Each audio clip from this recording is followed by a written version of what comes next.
Good evening all and welcome. The Mortis Media app is finally out for people on Android, and for everyone else on Apple, it will be out very soon. This is what it looks like. You can select the type of story you want, select the story itself, adjust the parameters within the app, and finally play around with the background music and sound effects. Level them, layer them. Play all the sound effects you want. Rain in this case, or any others that you want to throw in, you can do that. It's a lot of fun, and I would really appreciate it if you guys could download it, give me your honest feedback, and leave a review and a star rating. That's all I'm asking, and it would mean the absolute world to me. Tonight we're going to listen to how it would sound like on the app, with a selection of stories and, of course, some nice rain background to keep us busy. But for now, it's time to get comfortable. Don't forget to download and leave that review, and let the darkness take control. This is a true story my grandma experienced. Truth be told, during her life before she and my mum moved out of their home village, she experienced quite a few strange things, and this is one of them. Before I go deeper into this story, I need to let you know that my grandmother lived in a small village and was working as a postwoman. Her job allowed her to talk and meet with old people at the time who told us some spooky, supposedly true stories about the area or people living there. Being a postwoman also meant that she had to travel quite a bit to deliver mail, as there were fields, forests, and some people lived further from the center of the village. During spring, summer, and autumn, when the roads were good, she used her bike, and when it was winter or very muddy, she took her horse with a wagon. This happened in the winter or late autumn because she took her horse. As I mentioned, some people lived quite further, so she had to cross a forest in order to deliver some mail. As she was going back, she took another route in that forest, and somehow she ended up going in circles. She recalled that old folks told her a story that once there was a mansion and it sank into the ground instantly during a wedding feast, and only a priest managed to escape. Everyone else went into the ground with the house. Supposedly years passed and the forest took over the place, but somehow it remained sinister. My grandma figured that it must be the same cursed place. She heard that whoever walks into its territory ends up going in circles. She spent a good half of the day trying to get out of it, but no matter where she turned, she ended up going in circles. Round and round she went, not being able to escape. Then as she got tired, she gave up and spoke to her horse. She asked him to take her home and release the reins, thus giving her horse total control and freedom. The horse took them home. Turns out she'd spent a good 5 to 8 hours, because it was already night when she returned. To this day she can't explain what happened. That accident occurred after years of work, and she was born in that village, so she knew the place pretty well. This story took place over the summer. My friend Jonathan had the house all to himself for the week, and he invites me to spend the weekend with him. Since we were both 15, having the house to ourselves was great. I arrived at his house on Friday night. Jonathan's 2 younger brothers, Saeed and Ivan, were also there, but we didn't really mind as they stayed out of our way. Around 9:30, Saeed and Ivan wanted to play hide and seek in the dark outside. Jonathan's house is located at the far end of his neighborhood, and behind his house are the woods. We agreed, grabbed flashlights, and headed to the woods. Saeed and I continued first, while Jonathan and Ivan ran into the woods and hid. After about a minute, we went looking for them. For around 5 minutes, both of us walked around and shone our flashlights all over the place, hoping to find them. We soon reached a small trail that led away from our path, which was odd because I couldn't recall ever seeing it before. We followed it, and a minute later appeared on a small clearing, and in front of us, maybe 30 yards away, was an odd-looking shack. It appeared abandoned, was rather small, and the wood was old and charred. The steps leading to the front door were well run down, and the windows had shattered glass. Both of us looked unsure as we stared at the shack. Something wasn't right. None of us had ever gone this deep into the woods, let alone at night. But we also thought that this was where Jonathan and Ivan had hidden. We both walked slowly to the shack. I hopped onto the porch and made a loud creaking noise. I heard movement coming from inside. Saeed stayed back and I nodded to him, indicating they must be inside. I went over to one of the broken windows, careful to avoid the glass. I peeked inside the shack, shining my light inside, and screamed in horror when I saw a figure hunched in the far corner. His eyes darted to where I was as the light shone on him. He had a scruffy beard, wide-eyed, and wore a heavy brown coat. But what terrified me the most was when his mouth curled into a sinister smile the moment he saw me. I got off the porch, and Saeed began to ask what was wrong, but I yelled at him to run. We ran and reached the end of the path and ran back in the direction of Jonathan's house. I saw 2 pairs of lights in front of us, and seconds later we saw Jonathan and Ivan. I frantically explained to them about the shack and what I saw. Both didn't believe me, but before I could explain any more, we heard branches being crushed behind us and heavy footsteps getting closer. We all sprinted away and immediately reached the house. Jonathan quickly unlocked the door, and we all bolted in. We stayed silent for a moment before explaining what I had seen. We were all still a bit scared and felt uneasy, especially considering that the footsteps we heard were most likely that same man from the shack. We turned on a movie to try to calm ourselves down and forget what had happened. At 20 past midnight, the movie was ending. We saw one of the lights from the back porch turn on. We had a clear view of the back porch from where we were all sitting. The lights were the ones that turn on when movement is detected. Jonathan and I got up and slowly went towards the back porch screen door to see. We pulled the curtains and gasped when we saw a large figure hopping the fence. I was worried and scared as I thought it was the same man from the shack. We debated on what to do, but I decided that if it was indeed the same man, we had to call the cops, as he now knew where we lived.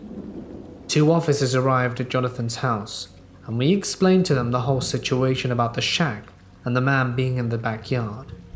A separate cop was called, and 2 of them went to search the woods while 1 cop stayed with us. After half hour, the 2 officers returned and told us they found the shack but no man.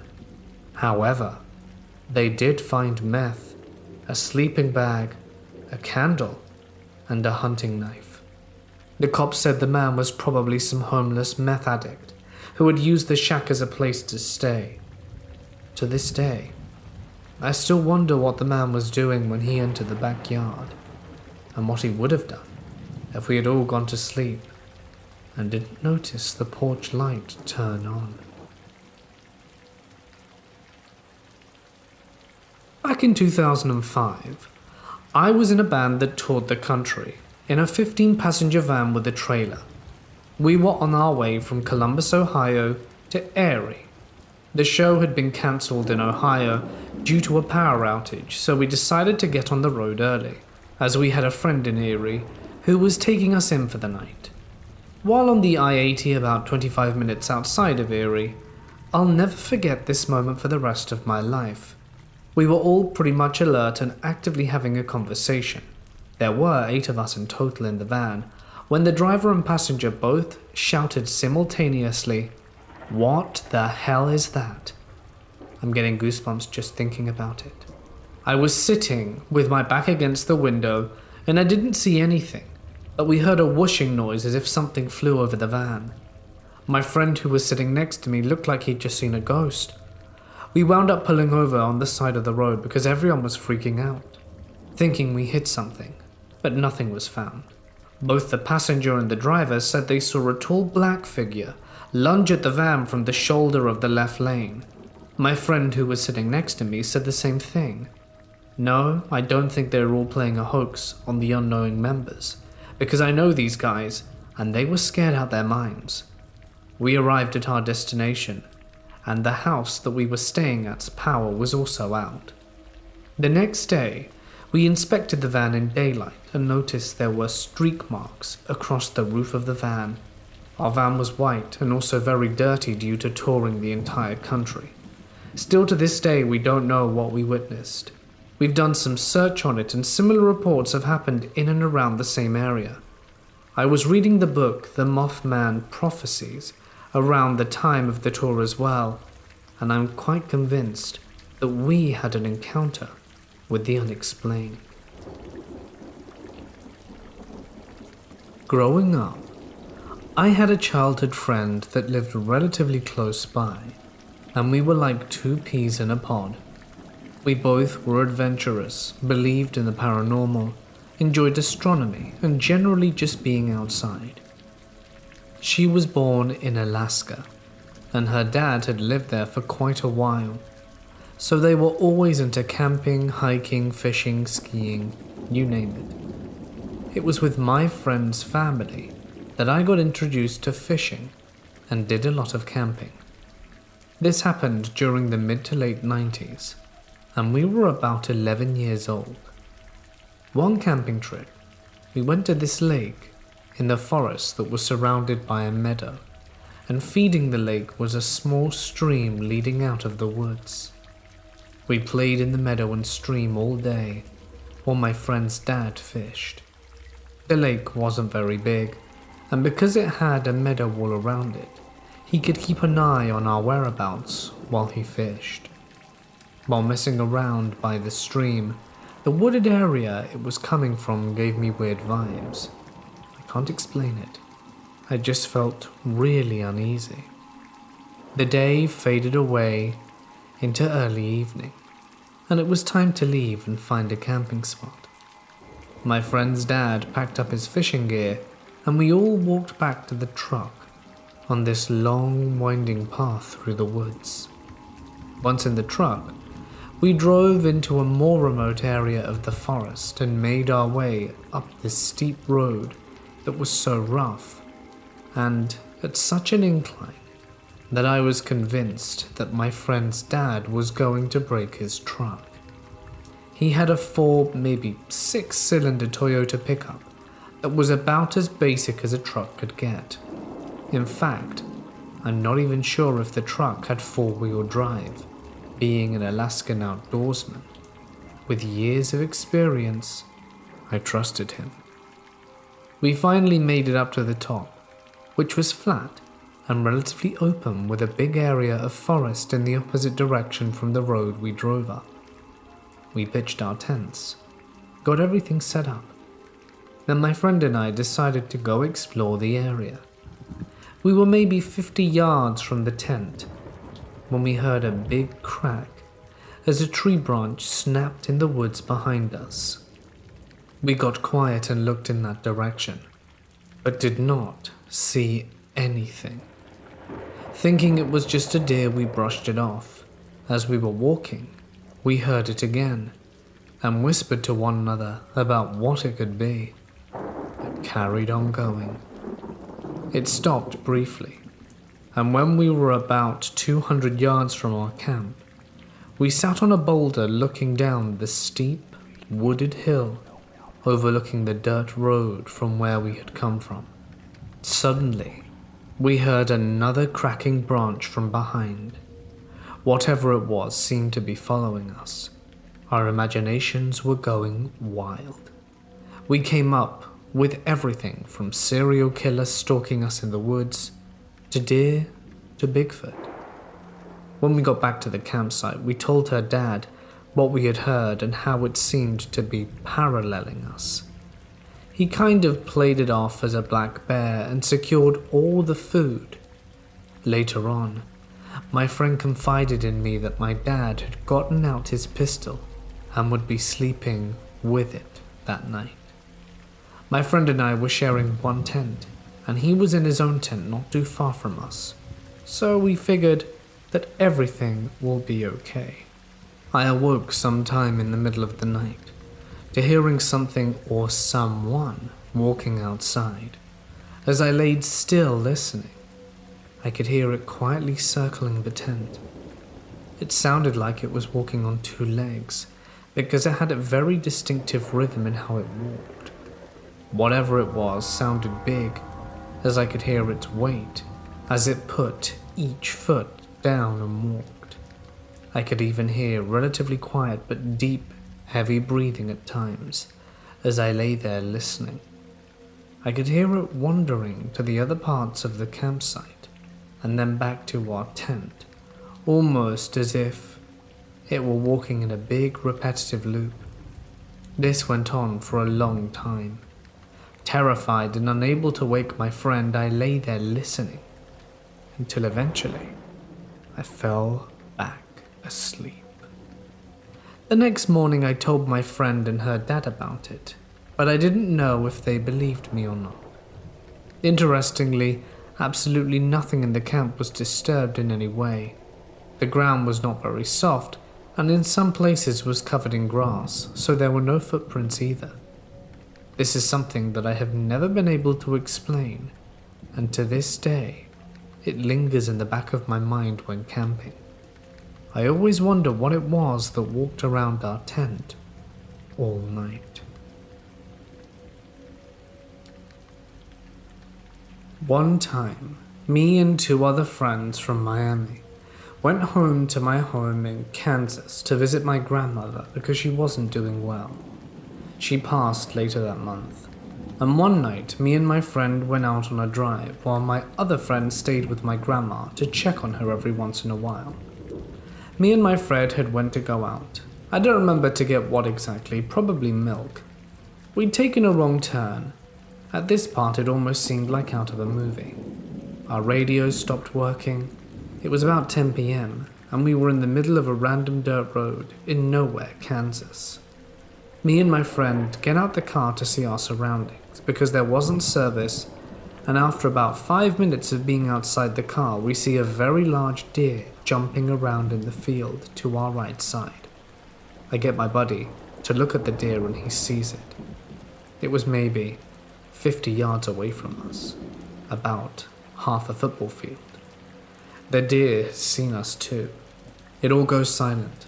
The deer starts to let out this loud scream that almost sounds like an elk, but a lot more human-like, which goes on for 15 seconds.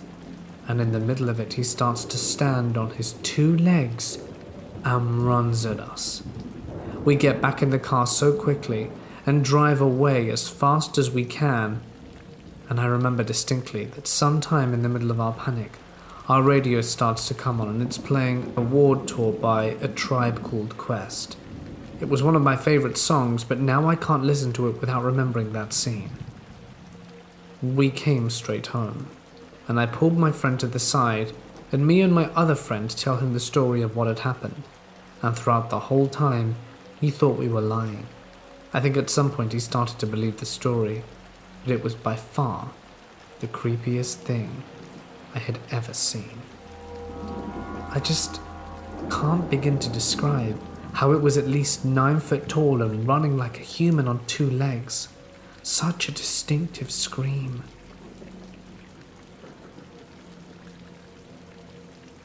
We were at our family cabin, deep within the Norwegian woods. There's no running water in the cabin in the winter, as the pipes tend to freeze. We get drinking water from a nearby lake, and water we use for washing and cleaning we get from melting and boiling snow. This started one winter as my father went outside to fill a tin can with snow. As he crouched down by the side of the cabin, removed the lid from the can and filled it with snow. As he turned around to put the lid back on, it was gone. No big deal, he thought. It probably slid or blew away, and since it was dark out, he went back inside without the lid. The next day we went outside and looked but never found it, and eventually forgot about it. Life went on, and the next winter, when we were at the cabin once again, we still used the same tin can to collect snow, still without a lid. My dad went outside, filled the can, and as he turned around he heard a weird sound as he took a step. There it was, on top of the new snow, at the same place he placed it 1 year ago. He was pale as a ghost when he came back inside.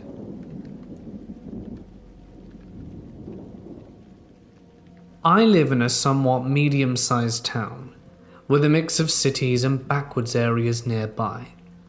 The bus stop I use has a good mix.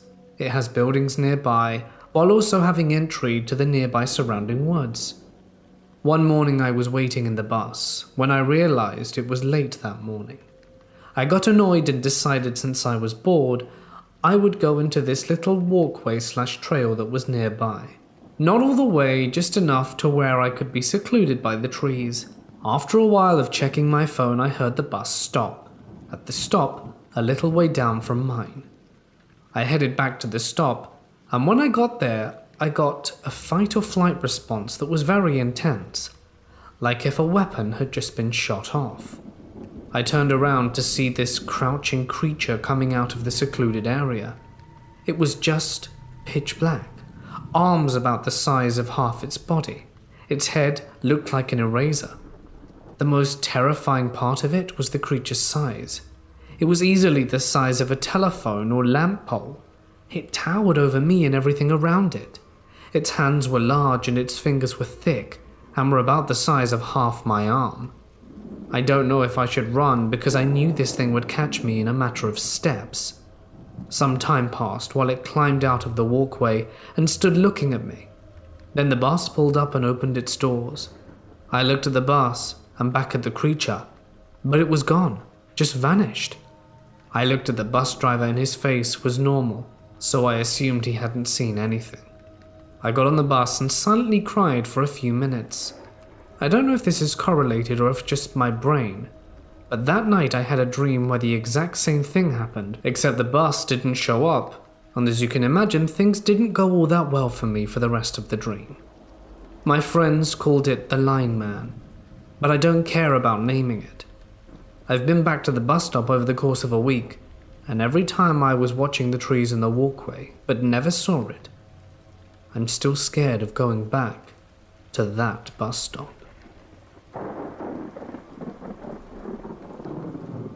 Any scout that has been to Camp Wanoxset has heard the tale of Sagey and Sagey Island. The original tale is about a Native American boy who goes back to his village to skin and properly dispose of the dead animals that the settlers had left and killed. He starts a bonfire in an island, slowly bringing the animals across to burn in his canoe. He gets down to the last 3 animals, a bear, a deer, and a moose, when the settlers see him and shoot at him. He gets onto the island and jumps into the fire with the animals. Thanks to the fact that he was still alive and holding the animals, their spirits merge together to create what is most commonly referred to as a Wendigo. Every once in a while, he can be seen wandering the woods and streets around the camp. Now on to the story. Being as though it was my 3rd year at Camp Wanoxset, I was very comfortable staying there even at night out in the woods. Both me and my friends, Kyle, Will and Ryan, are sitting at our table under an awning, telling stories and just having a good time, when Kyle says to be quiet and listen. It was silent for a bit, until we heard what sounded like someone running in the woods. We all look over to see antlers poking out from behind a tree. At first, we were pretty worried at the fact that a deer would get this close, but then we realized something. The antlers were 3 feet above where they should be. Right as we started to back away, it sprinted from behind the trees and slashed at our tents, about 10 feet behind us, and broke some other things. After about a minute of it breaking things and us getting on top of our picnic table and grabbing our knives, it ran off. For some reason only a few other people noticed it. Our scoutmasters came running over to ask if we were okay and what happened, seeing as though we were almost crying and pretty shocked. After that encounter, I will never go back to that camp again. Whenever I think of that camp, I get the eerie feeling that I am being watched. My family has owned property on the edge of the southeastern part of the Tamarack Wildlife Refuge, dating back to at least when my great-great-grandparents were around. The property itself is absolutely massive, with 3 fields, a lake, and a forest all around it. In my opinion, it's a very unnerving place if you aren't able to force yourself to keep calm. Almost everyone who has lived out there swears they've seen something or another happen to them at some point. Between 2001 to 2004, somewhere between late spring/early summer, when I was between 6 to 8, my dad and I had stayed at one of my cousin's homes, out there for the night. My cousin had gotten up early to go fishing and my dad had went to town for breakfast.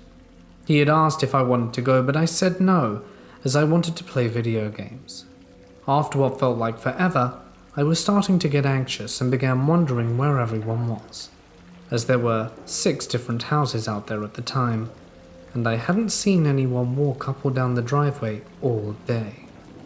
So I walk over to the kitchen window and look outside and notice what seems to be a rather large, very pale boulder. I had to do a double take and thought to myself that I hadn't ever noticed a boulder there before. The more I looked at it, the more unnatural it seemed.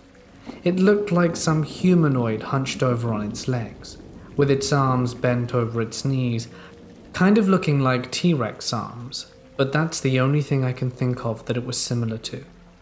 I couldn't really see its face that well, but from what I saw it appeared to be blurred. This thing could have easily been at least 6 feet tall if it stood up. Now I was easily frightened as a child, but I had never felt terror like this before. I was overcome with dread and began to silently cry instantly. I crouched down under the windowsill, pressing myself as far against the wall as I could, scared out my mind, hoping my dad or cousin would come back. After what felt like forever, I heard a car driving up the driveway and looked.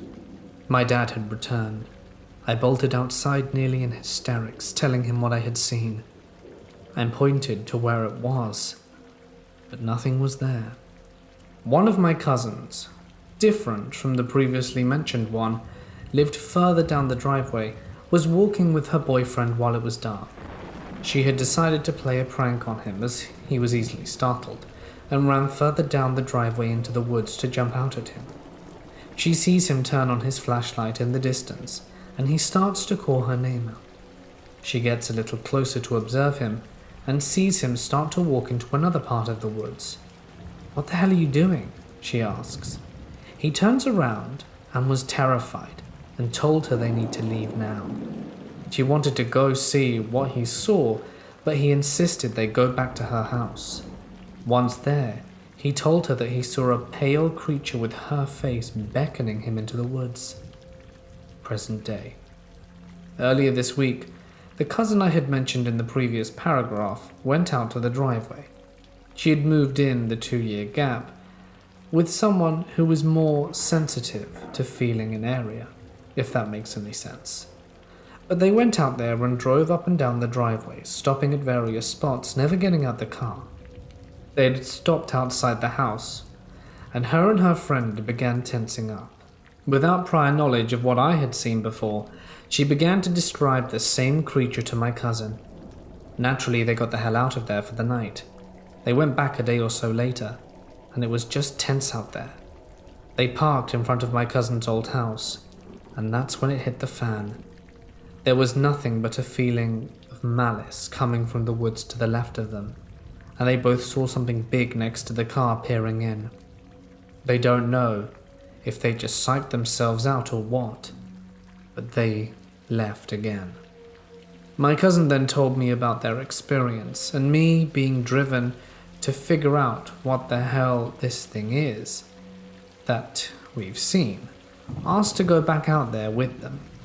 So last night, my younger sister and I met up with them, and we all drove out there. My cousin and sister were kind of tense and apprehensive about going out there, as my sister has never felt comfortable there at all. We had the heat on in the car, as the girls were all cold while I was roasting. We get out there, and my cousin's friend and my sister both said that it felt very calm and still. We drove up to the top of the driveway, and parked for a moment, and decided to head down to the main field in between where I saw the thing and where my cousin's boyfriend saw it. We parked there, and after a moment everything got incredibly tense. The friend and my sister were both staring towards the house where my experience was, while my cousin and I were both staring straight ahead at the driveway, as we both thought we saw something slightly move. We sat there for a good 15 minutes before all of a sudden deciding that we need to leave that instant. I was very calm the whole trip, but after we left the field, I was suddenly freezing. The friend was kind of freaking out about something watching us and following us to the forest on the side. Once we got back on the main road, I felt a little sick, but only briefly. Then I wasn't freezing any longer. We have no plans to return to the property after dusk, at least not to investigate what exactly happened. But the events have us all confused. Any insight would be greatly appreciated. I was 12 or so at the time. Some friends of mine were in Girl Scouts and invited me to join them for a sleepover at this old tuberculosis sanitarium in Marin, just north of San Francisco. At the time, 50 years ago now, the building was not in the best of conditions. There was an old caretaker's cabin and some outbuildings. My friend and I wandered about that first day there. Saturday and, well, we weren't the best behaved little monsters. In spite of the locked doors, we crawled through a window into the caretaker's cabin and explored in there. My friend went upstairs and I stayed down as a sentry. Already nervous, I was even more jumpy when I heard someone coming up the stairs, but it wasn't my girlfriend. There was no one there, at least visibly. Fast forward to that evening. In an attempt to go to sleep, we were overtaken by giggles. Hey, we were little girls. One of the counselors separated us so the other girls could sleep. I was placed in a bed in this sunroom. It was an enclosed room, but with windows on 3 walls. The wall I was facing, when I woke up, had a set of French doors and a balcony. Early, before anyone else was awake, I watched a woman with an old-fashioned dress and parasol walk across that balcony and descend down the stairs. I just figured it was one of the counselors, rolled over and went back to sleep. Later in the morning, after getting up and dressed, my friends and I explored that balcony, and there were no stairs. Strange. We explored the wooded acreage all around the old sanitarium, and off we went back home. It was only a few years ago I decided to do some research, and learnt that many have seen the apparitions at the facility. So I wasn't just imagining things. This particular event happened to me when I was around 10 or 11 years old. But I have been visiting my grandma's cabin in Big Bear Lake several times a year since I was a child. This isn't the first strange event to happen to me there, but it is definitely the most memorable. A little backstory. My grandma's cabin sits at the end of a cul-de-sac right at the edge of a vast, mostly unpopulated stretch of forest. No matter what I do or how I'm feeling, I always have a very strong sensation that I'm being watched when I'm in many of the rooms in the cabin alone, day or night. I've seen shadow creatures many times in the cabin, have heard strange knocking, whispers, and just generally feel like there is something else living there with us. My grandma has told me of similar experiences and has warned me before that if I ever get a strange feeling when I'm walking in the forest to go home immediately, but she never elaborated. Anyway, me and my dad and uncle were walking on a trail that we've been on hundreds of times before, when we reached the first peak of hill that we usually like to stop and look out at the view from. My dad and uncle wanted to keep hiking for a bit, but I decided to go back to the cabin on my own, as it was only 5 to 10 minutes away. I head down the usual path that I go on, not too thinking much about it, when I realize I have no idea where I am. Everything looked the same as usual, but something was wrong. The normal path was different in a way I can't really explain. It seemed to be 10 times as long as usual. Everything was silent, and there was absolutely no wildlife about, not even a squirrel. I kept having all of these morbid thoughts coming into my head about how I was lost forever, or some sort of creature was going to swoop me up.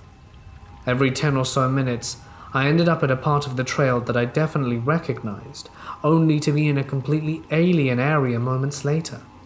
The path kept winding and winding downhill, and the sun was setting pretty rapidly. I had to have been walking in the direction of the cabin for more than an hour because I remember I kept checking my watch and panicking. At this point, I just accepted that I was lost. I finally made it down to the street and was relieved to be able to orient myself, but I was only 1 street away from the cabin, although I should have been much further away. I was expecting my father and uncle to be home by now, and for my parents to be worried about me being gone for so long. But instead, my mother asked me why I was home so soon. I asked my dad how long they were out there, but they said that they'd only walked maybe 15 minutes longer from when I left them. I don't know if I'm just reading too much into this, and if I were a kid with different perceptions, but something definitely felt very off about that entire ordeal. Last night, I was playing video games at 1:30 in the morning when I noticed that my dog started scratching at the door to get in. They usually do that when the temperature isn't right. We live in Mexico, by the way. And I went to open the door, but when I did, they ran scared into my room. The 3 of them were shaking and hiding under the bed. It was so unexpected because they'd never done that, and I was really freaking out because I knew for a fact that something had scared them. We have a gym in our house, but it's in a room that isn't connected to the house itself. Even before going into the gym, I noticed something strange because the door was open, and we never leave the door open so the dogs can't get in. I also noticed that the gym light was turned off, so my first assumption was that someone was breaking into the house, but I wanted to check. When I opened the gym door, I saw something that still gives me chills. I saw red eyes in the back of the gym, and an enormous dark silhouette that was even noticeable in the absolute darkness. It was very tall, and I felt like evil incarnate was right there in front of me. I ran back to the main house, and I swear I heard something running behind me that sounded like horseshoes. I entered my room, locked the door, and heard nothing else that night. The morning I checked, and there was nothing strange in the gym at all. I know it's not a dream, because my dogs are still unable to go anywhere near that door. I don't think I want to use that gym anymore. Ontario, Canada. A suburban city park. I was 14 at the time. It was night, and I was taking a shortcut through the lake trail with very little non-existent light posts. All of a sudden, out of the corner of my eye, I spot a bright, glowing, solid luminescent white figure. Not an orb. It was in the dense brush and dense trees of the forest, about 8 feet away on the left of the path. I kept walking, and it seemed to move in the same direction as me. It looked like a figure, since the leaves and branches outlined it at certain dimensions, although not clearly enough of a humanoid shape.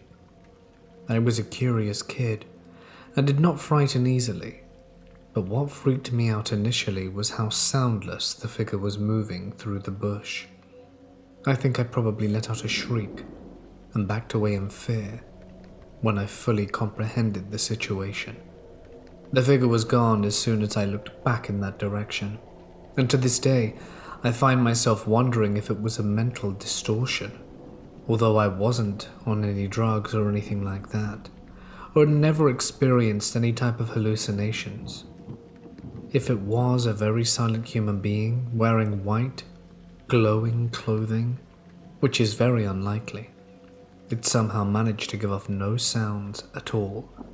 If it was a very silent human being wearing white glowing clothing that managed to give off no sounds, that be of branch or leaf or anything in between, was it a ghost or some other entity?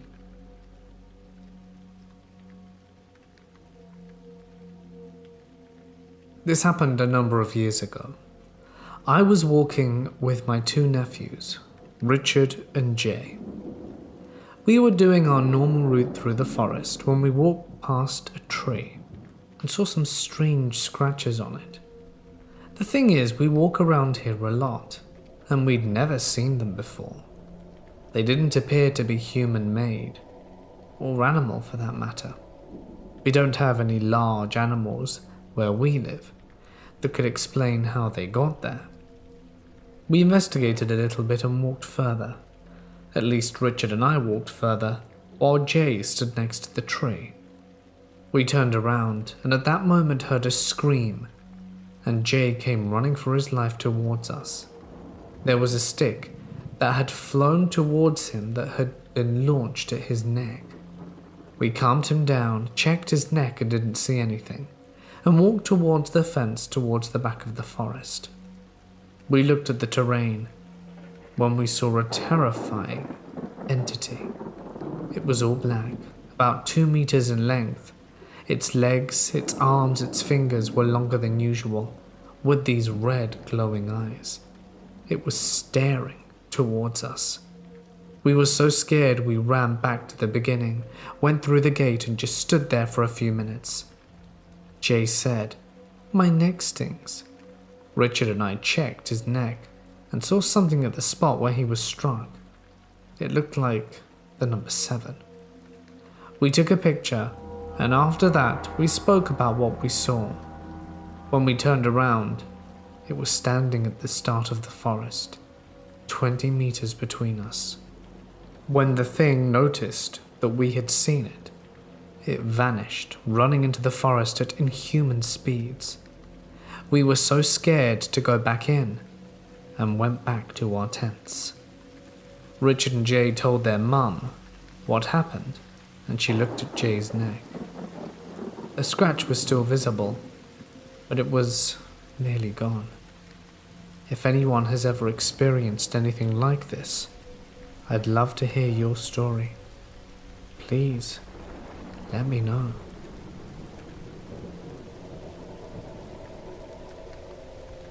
I live on the edge of a forest known as Cannock Chase. A specific area of it is known as Cavern Woods, which has been documented in news for alien sightings, pigman sightings, and was the original black-eyed children sighting spot. So you could say that it's a hotbed of paranormal activity. Since moving there 4 years ago, I have been seeing some kind of entity. This thing stalks the boundaries of the woods, usually black and shadowy, with a skeletal head that resembles a deer skull with antlers, similar looking to the Mort, which is on YouTube, a cryptid TV show. It would seem that it has taken a shine to me, as any time I'm passing the woods, it is there stalking and watching. When I walk my dog will react to it, as sometimes it can be seen just out of the edge of the woods near the fields. Just weird, and wondered if anyone else has seen something like this. Just weird, and wondered if we have anyone who is an expert in sightings on Cannock Chase that could look into this. It seems strange that numerous family members have also noticed some figure stalking them and watching them in the woods, even at times in the brightly lit sections. It began in summer of 2013, when I got a divorce and had to move out of my home in the suburbs of Southern California. I met someone, my current husband, pretty soon after the divorce, and things moved quickly, as he asked me to move in with him and I accepted. He had just bought his dream cabin on a local mountain range with an inheritance he received. We are in Southern California, and the mountain and lake are popular tourist destinations. At the time, I was struggling a lot. I had to quit my teaching job due to severe stress and had lost a substantial amount of weight and was barely weighing 100 pounds. Looking back, I was probably an easy target due to my vulnerable state. We moved that winter just in time for me to vacate my previous home that I had once shared with my ex. It had just stormed and there was ice and snow on the ground. The new house was really dark and just felt sad to me, especially on cold, snowy days. But it was a beautiful cabin that was on a long, private dirt road in the woods. The house was a larger chalet-style home, with dark wooden beams, bricks, and wood walls with a big old wood-burning stove. Shortly after moving in, we found out that the lady that previously owned it was hit by a drunk driver and had to move into a care facility for the severely impaired, which kind of creeped us out a bit. I immediately realized I didn't quite like living in the mountains. The people in the town, especially our handful of neighbors, were really strange, paranoid, and rough. There was just a negative energy there, especially in certain parts of the mountain. I was so in love with my then boyfriend though, that I wanted to make him happy, and knew how much he loved it there, so I didn't say anything at first. The first time I noticed the negative energy was about a week after we moved in. We went for a hike towards early evening. We wanted to explore the miles of wilderness behind our home and were excited. As we walked further along, we saw old abandoned ranches and log cabins. There was even one area that had some evidence of witchcraft. There were many local legends of a satanic cult that referred to themselves as goatmen. As we walked into a thickly wooded area, all the hair on my body suddenly stood up, and I noticed an electric charge in the atmosphere, along with the sizable deafening silence. I tried to ignore this creepy feeling and kept walking. A few minutes later, my husband stopped in front of me and said he had just realized we weren't on the trail anymore. We looked back, and sure enough, there was no trail in sight. The sun was now setting, and the scenery was disorienting. After about an hour of trying to find our way home, I started to cry. It felt like we were going in circles, and I was sure we would end up as missing people, but fortunately found a trail that led us back home. I think it was this day that something from the land attached itself to me. Soon after the incident in the woods, I started to feel oppressed by something very dark. I started doing things that was really out of character for me, like binge drinking and picking fights. I would almost go into a trance, and from what my husband tells me, I'd run out into the forest and disappear for hours during fights, even late at night. I'd have no recollection of this. I only remember standing in front of our house late at night, with cut-up bare feet and being confused and disoriented. My husband would be upset and tell me he had been frantically looking for me for hours, but it never seemed to me as if any time had passed. I got a job working at a local church camp. I'm not super religious, but jobs up there are scarce, and I noticed that the only time I felt normal was while I was at work. I felt like I was having some kind of internal battle between good and evil. While I spiraled down at home, I got diagnosed with a severe illness that no doctor could really explain, was constantly in the hospital, and put on heavy narcotics which only aggravated my spiral downwards. We seemed to be having really bad luck too. For instance, one time my husband was driving in a really remote part of the mountain when his car broke down. So I jumped in my car to go fetch him when suddenly my car blew a gasket clean through the hood, which no mechanic had ever seen or could explain.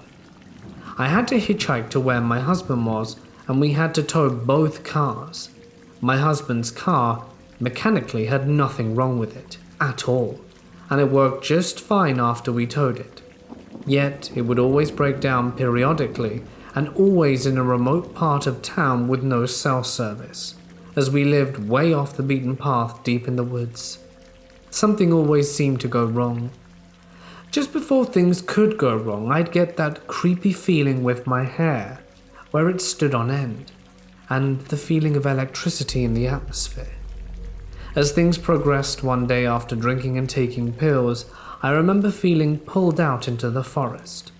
I went stumbling through the woods, sobbing and having an overwhelming urge to end myself. I kept thinking that this was the only way out. This was a common thing I started doing, and it was as if I was only in some kind of trance. I remember constantly feeling paralyzed with fear, sorrow, and despair. I began to feel like my true self was gone, and I couldn't get to her. I began to feel numb, regardless of how much I was unraveling at home. I still functioned at work and even managed to get a few promotions. I felt like I had two personalities. Around this time, weird things started happening in the house. It would start with electrical feelings, goosebumps, and then bam, all the lights and ceiling fans would turn on full blast on their own. I'd come home from work and think someone was in our house because all the lights would be on. One time I was sleeping and I could hear the remote control button for fan speed clicking on, and then all the lights turned on as well as the fans. I would get out of bed and yell, "Stop it!" and hide the remotes for the fans and TVs. But it started taunting me. It would turn on all the electronics late at night, if I laid down for a nap, or any time I was laying in a room, feeling depressed. It was like it knew that that would push me over the edge. Around this time we felt an oppressive presence, like it was watching us sleep. It was only then that what had been causing these problems revealed itself to me. There was a small wooden door in our bedroom that led to the attic, and one night I had a nightmare that felt incredibly real, of watching myself sleep from a different angle in the room, when a pure black demon, with tight black shiny skin, red eyes and a goat-looking head and giant horns came out the door and was crouching down watching me sleep by my bedside while breathing what looked like smoke around my body. As it stood up and reached for me with its long pointy fingers, I suddenly woke up choking in a panic. I looked over and the attic door was open. Now that door was extremely hard to open, and you had to really tug at it due to it not fitting quite right and rubbing against the door frame. We always left it shut because it was cold, creepy and drafty up there. Terrifying. After that, I dreaded going to sleep and would often stay up all night drinking and descending into madness.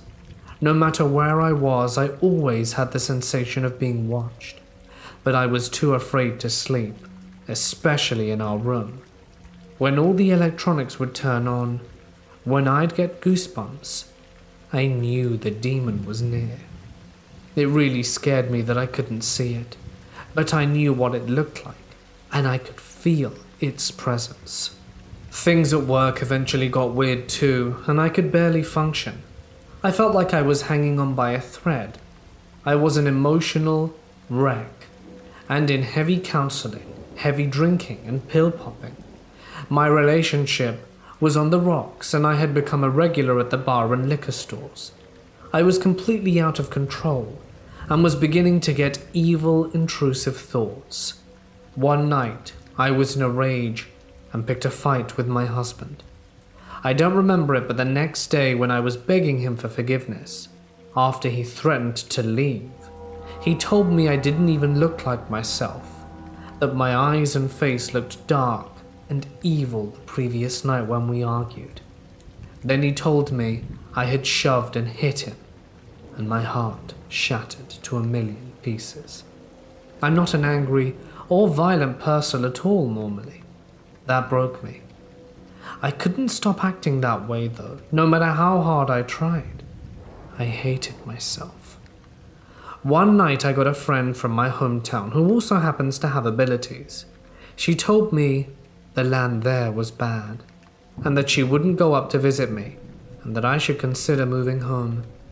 She had a friend that also had moved up there after a divorce and experienced a similar oppression, and fled home in the middle of the night taking only her animals.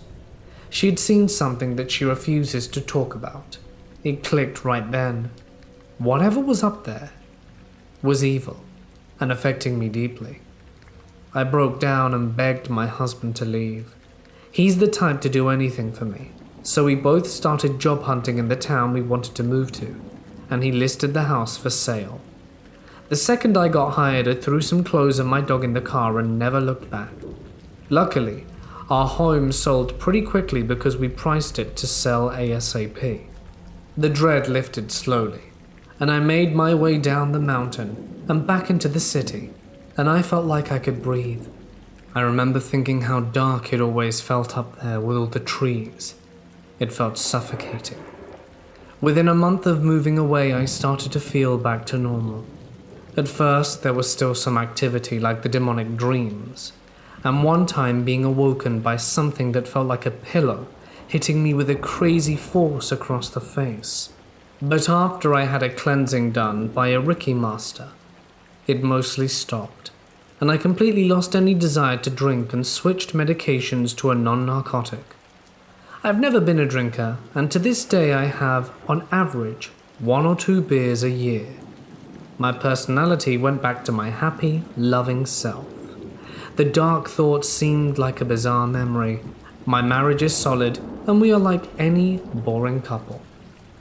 After months of moving, we did receive a call from the couple who purchased our home, asking if we ever noticed any weird or demonic activity in the home. They kind of just made it a joke. Never mind, we'll stick to our plan to get an exorcism done. I felt like there really was no point in telling them, as it was never the home, it was the land. It was like a horrible nightmare that creeps me out just sharing the story. I even avoid talking or thinking about it due to weird feelings it gives me. I feel like part of my soul is gone forever. I can never take it back, what I put my poor husband through. I'll never view things the same. I know there is real evil out there, and it wanted my soul. About 3 years ago, I went camping with my now ex-girlfriend, as she had always expressed interests but had never been. The spot we went to is in the Huron National Forest and is my go-to trail/camp spot, as it's hidden deep in the forest and the access to the trails is close and easy for ATVs. My family had been going to this spot for about 6 years, and my friends that introduced me about 10 or so years. We went for the weekend trip, and I'm glad we didn't go for any longer. When we got there, everything was going well, except we did notice a group of people that were hanging out next to our campsite, but they were just stargazing and ended up leaving. Then around midnight is when the weird stuff started to happen. At first, it sounded like someone was laughing at us, but the laughter never ended, and got very high-pitched and sounded as it kept going. After a while, we both got kind of scared and went into the tent to try and sleep, and then that's when the laughing noise moved up higher, and they started to circle the campsite. After a while of that happening, it just suddenly stopped and then started again around 3 a.m. When it started again, the fire was going out, so I went to see if I should stoke the fire with my shotgun in hand and turned on my flashlight to see if maybe I could see any coyotes or something. But I didn't see anything or hear any movements below. This persisted until 6 a.m., and then stopped, and that finally was when we were able to get some rest. After we woke up, we checked around the campsite and didn't see anything out of the ordinary, so we packed up. Once we were packed up and good to go, I start my vehicle and it's completely dead. That really freaked me out, as I'm always paranoid about leaving things plugged in that kill the battery, and made sure everything was closed properly and unplugged, and yet somehow the battery still died. I was able to get a jump from a AAA. That phone call was hard to explain, and the lady who took the call didn't believe me, but in the end we both laughed. After that happened, I told my friend, who had shown me the campsite and also had a cabin in the same forest about 25 miles away, about what happened, and he got freaked out. He told me about 2 incidences which had happened, one at a campsite and one at his cabin. At the campsite, he stated, one night after we had all returned from the trail riding and went to bed, he stayed up to hang out by the fire and have a few drinks. While he was hanging out, he was just looking off into the distance and saw a pair of eyes up in the trees looking directly at him. He described them as bioluminescent eyes, and he flashed his high-powered flashlights at them. But there was nothing there, and as soon as the flashlight turned off, they were there looking right back at him. So he packed up and went right to bed. He didn't tell us because he didn't want to scare us. At the cabin, he was hanging out with his brother, and they were both just chilling by the fire outside when they both saw a pair of eyes looking at them from the trail that leads into the woods. They stated that the height of the eyes were looking at them. Whatever it was had to be at least 7 feet tall. They started shooting at it with their rifles, and the eyes disappeared. But once they were done, they reappeared and were closer. At that point, they both freaked out and got back into the cabin, and didn't leave until daylight. We have no idea what this could have been, but I felt very scared when these events were happening. After we spoke about it, one of the brothers thinks it's a Wendigo. I really don't know what it could have been.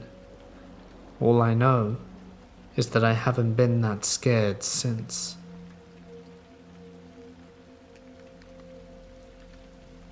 When I was growing up, there had been a few forests around town that had famous stories linked to them. The people believed that the forests were cursed from the Native American tribes who were relocated from their homes way back when. They said the forests belonged to them, and when you go in and past your gut feeling, those people pass away in those woods. When my dad and sister and I moved when I was around 13 or so, we moved to a small town. Across the street was a hill, and at the top stood a blue water tower. I used to hang out in the woods across the street from my house. It was quiet, and the birds always chirped. Other kids were scared of the woods, but I went up there to draw and listen to the birds. Also, because it was at the top of a hill, I could look out and see the entire town and felt the breeze. But when the animals went quiet, it was time to go. When the school year started, I found out this was an ancient Indian burial ground. Every year our class would go up to the hill and learn about it, and the town and the school were actually very respectful of the forest and the hill. We took care of the trees there. If you looked at the ground, you could still see a lot of Native American arrowheads. We never took them home. We knew we weren't supposed to. I didn't, at least. I actually would go into the forest when I was walking home because the bullies were too scared to go in. I felt safe there, but I also had to remember to respect it. In the forest, we also had wood piles. When we would go into the forest, we would make piles for the local foxes to nest in the wintertime. One time, I went to school after retreating into the forest from one of my bullies. A couple of my classmates came up to me, and one of them said, "What did you do to Jacob?" I looked at the kid and said, "Nothing, why?" They looked at each other and said, "Well, something scared him, and we thought you scared him in the woods." "I didn't scare him," I reply. "I just want to hang out up here, that's all." That time, Jacob threw a rock at me, and I remember. It landed to my right, and I hurried up my pace in the woods, and thought he left the woods at that point like he always did. He screamed raccoon at me when I reached the top of the hill. I cried and went home, because for some reason, that time, the bullying hurt. Whatever happened to Jacob in the woods, I'll never know. He stopped bullying me from that day on, and said sorry to me and that it will never happen again. He did say something happened in the woods, but will never say by what or who. But he had a look of terror and practically begged me to take the apology. I told him it was okay, and went on my way. He could never look me in the eye again. That was back in middle school. So when I went to college, I saw him at the 4th of July college event. I was going to catch up with him about life and put the bullying behind us. He glanced, but still looked uneasy, so I simply walked by. Sometimes my sister would walk home with me after school, only once or twice I recall. Every time that we entered the woods, she felt lost. I even had her lead us, and she couldn't follow the trails. It was like she kept seeing these invisible trails that went in circles. She started to breathe heavy and cry, and said we were lost and she had an anxiety attack, and just told me she had to get out of the woods. I was totally chill and knew the forest pretty well, then led us out, and it was easy. It was literally just 3 trails, one from the south, one from the north, and one going up the hill to our house. You could get in and out in the forest in under 10 minutes from one side to the other. I was 9 years old and camping out with 3 families other than my own. I was sleeping in a small tent with one of my close friends when something woke me up. I listened and heard nothing from outside at first, so I opened up the tent zipper enough to see the fire was out and knew the adults must be asleep. I closed the zipper and laid back down. Shortly after I lied down, I heard a high-pitched voice from outside the tent telling me to come out and play. I would have thought it was a person, but it was repeating itself over and over and moving close to the tent that was then far away, all the while circling it. I opened the tent and looked out, but it was pitch black. At this point, I tried to wake the friend I was in the tent with, but he pushed me off. I tried again more violently this time, and he woke up. I told him I heard something outside, but he must have not been fully awake yet because he just mumbled something and laid back down. After I spoke to my friend and tried to go to sleep, the same voice kept me up. Next morning, I told my friend who had been in the tent about it, and he said he remembered being annoyed that I woke up. So to me, that means I wasn't dreaming. I'm almost certain I was fully awake, so I doubt I hallucinated it. I know this doesn't have a satisfactory ending, but that is my real ghost story. I was backpacking through Pisgah National Forest in North Carolina with my dog. Just the 2 of us, and we were exploring the woods around Little Lost Cove, open orienteering style, so we were not on an established trail. We'd been hiking through the day following a creek, and towards the evening I noticed my dog was acting abnormally. She was very much caught in the scent of something and wouldn't ease up. This continued for about 2 hours before we made camp. That night in camp she remained on edge and stared off into the woodline. I went about camp business as usual. Then at around midnight I got this prick like I was being watched intently. I let the feeling ride for a bit and kept tinkering with the fire. Then I heard the brush rustle. I got up from the fire and shone my flashlight in the hillside. A figure on all fours just managed to escape the beam, all but the tail.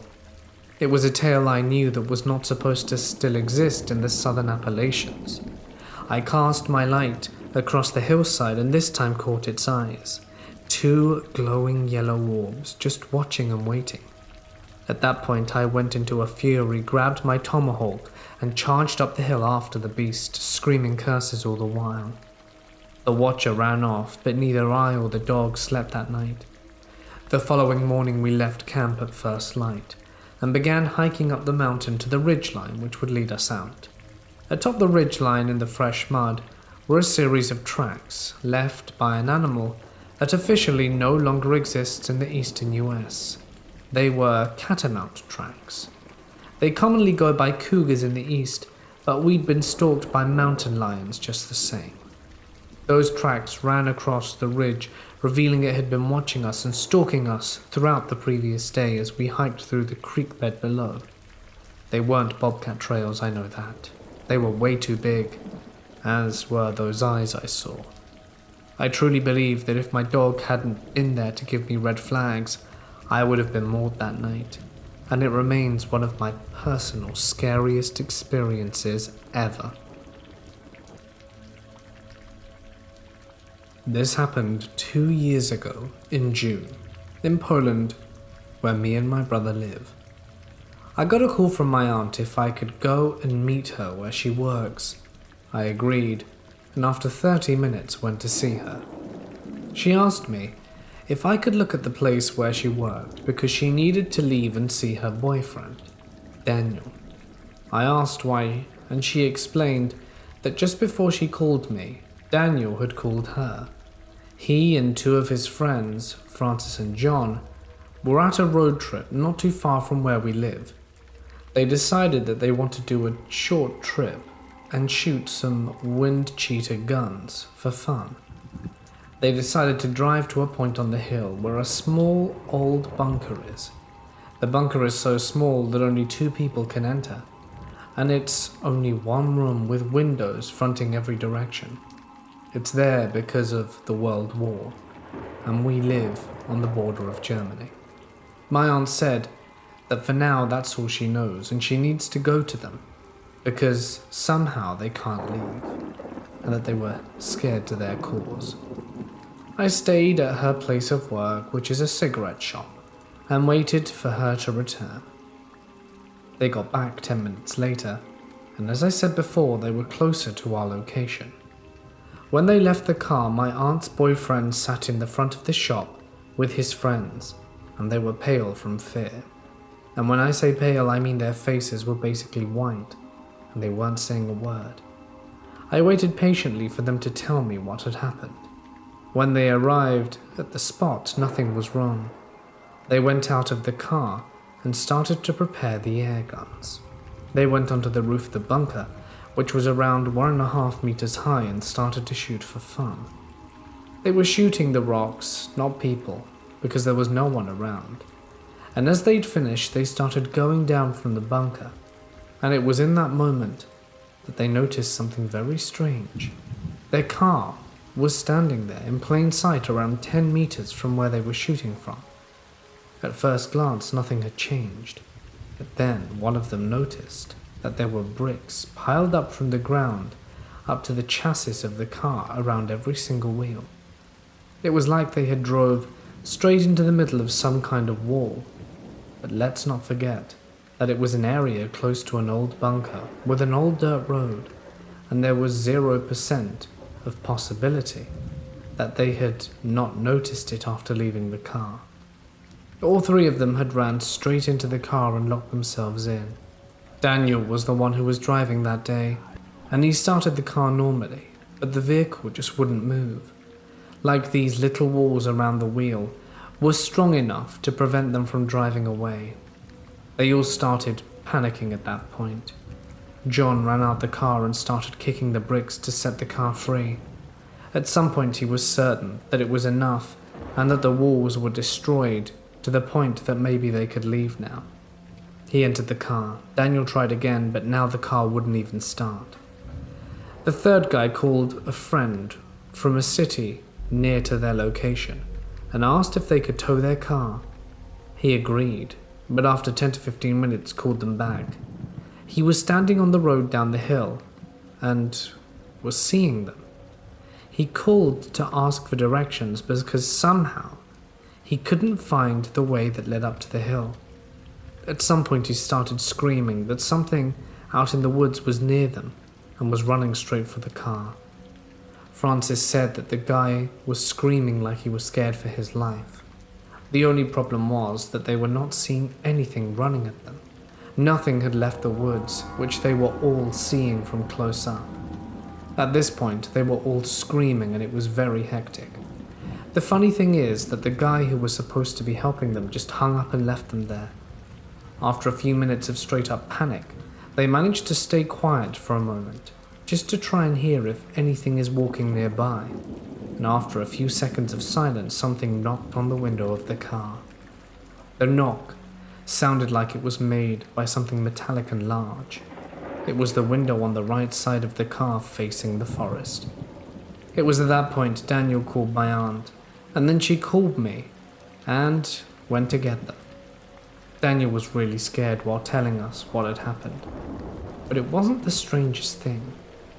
The weirdest thing is that his two buddies were silent and hadn't spoken a word since they'd arrived at my aunt's job. She told me a few weeks later that they were pretty strange after the incident. No one is talking about that day anymore. So I'm still curious about what actually happened there. To my knowledge, the bricks are still there.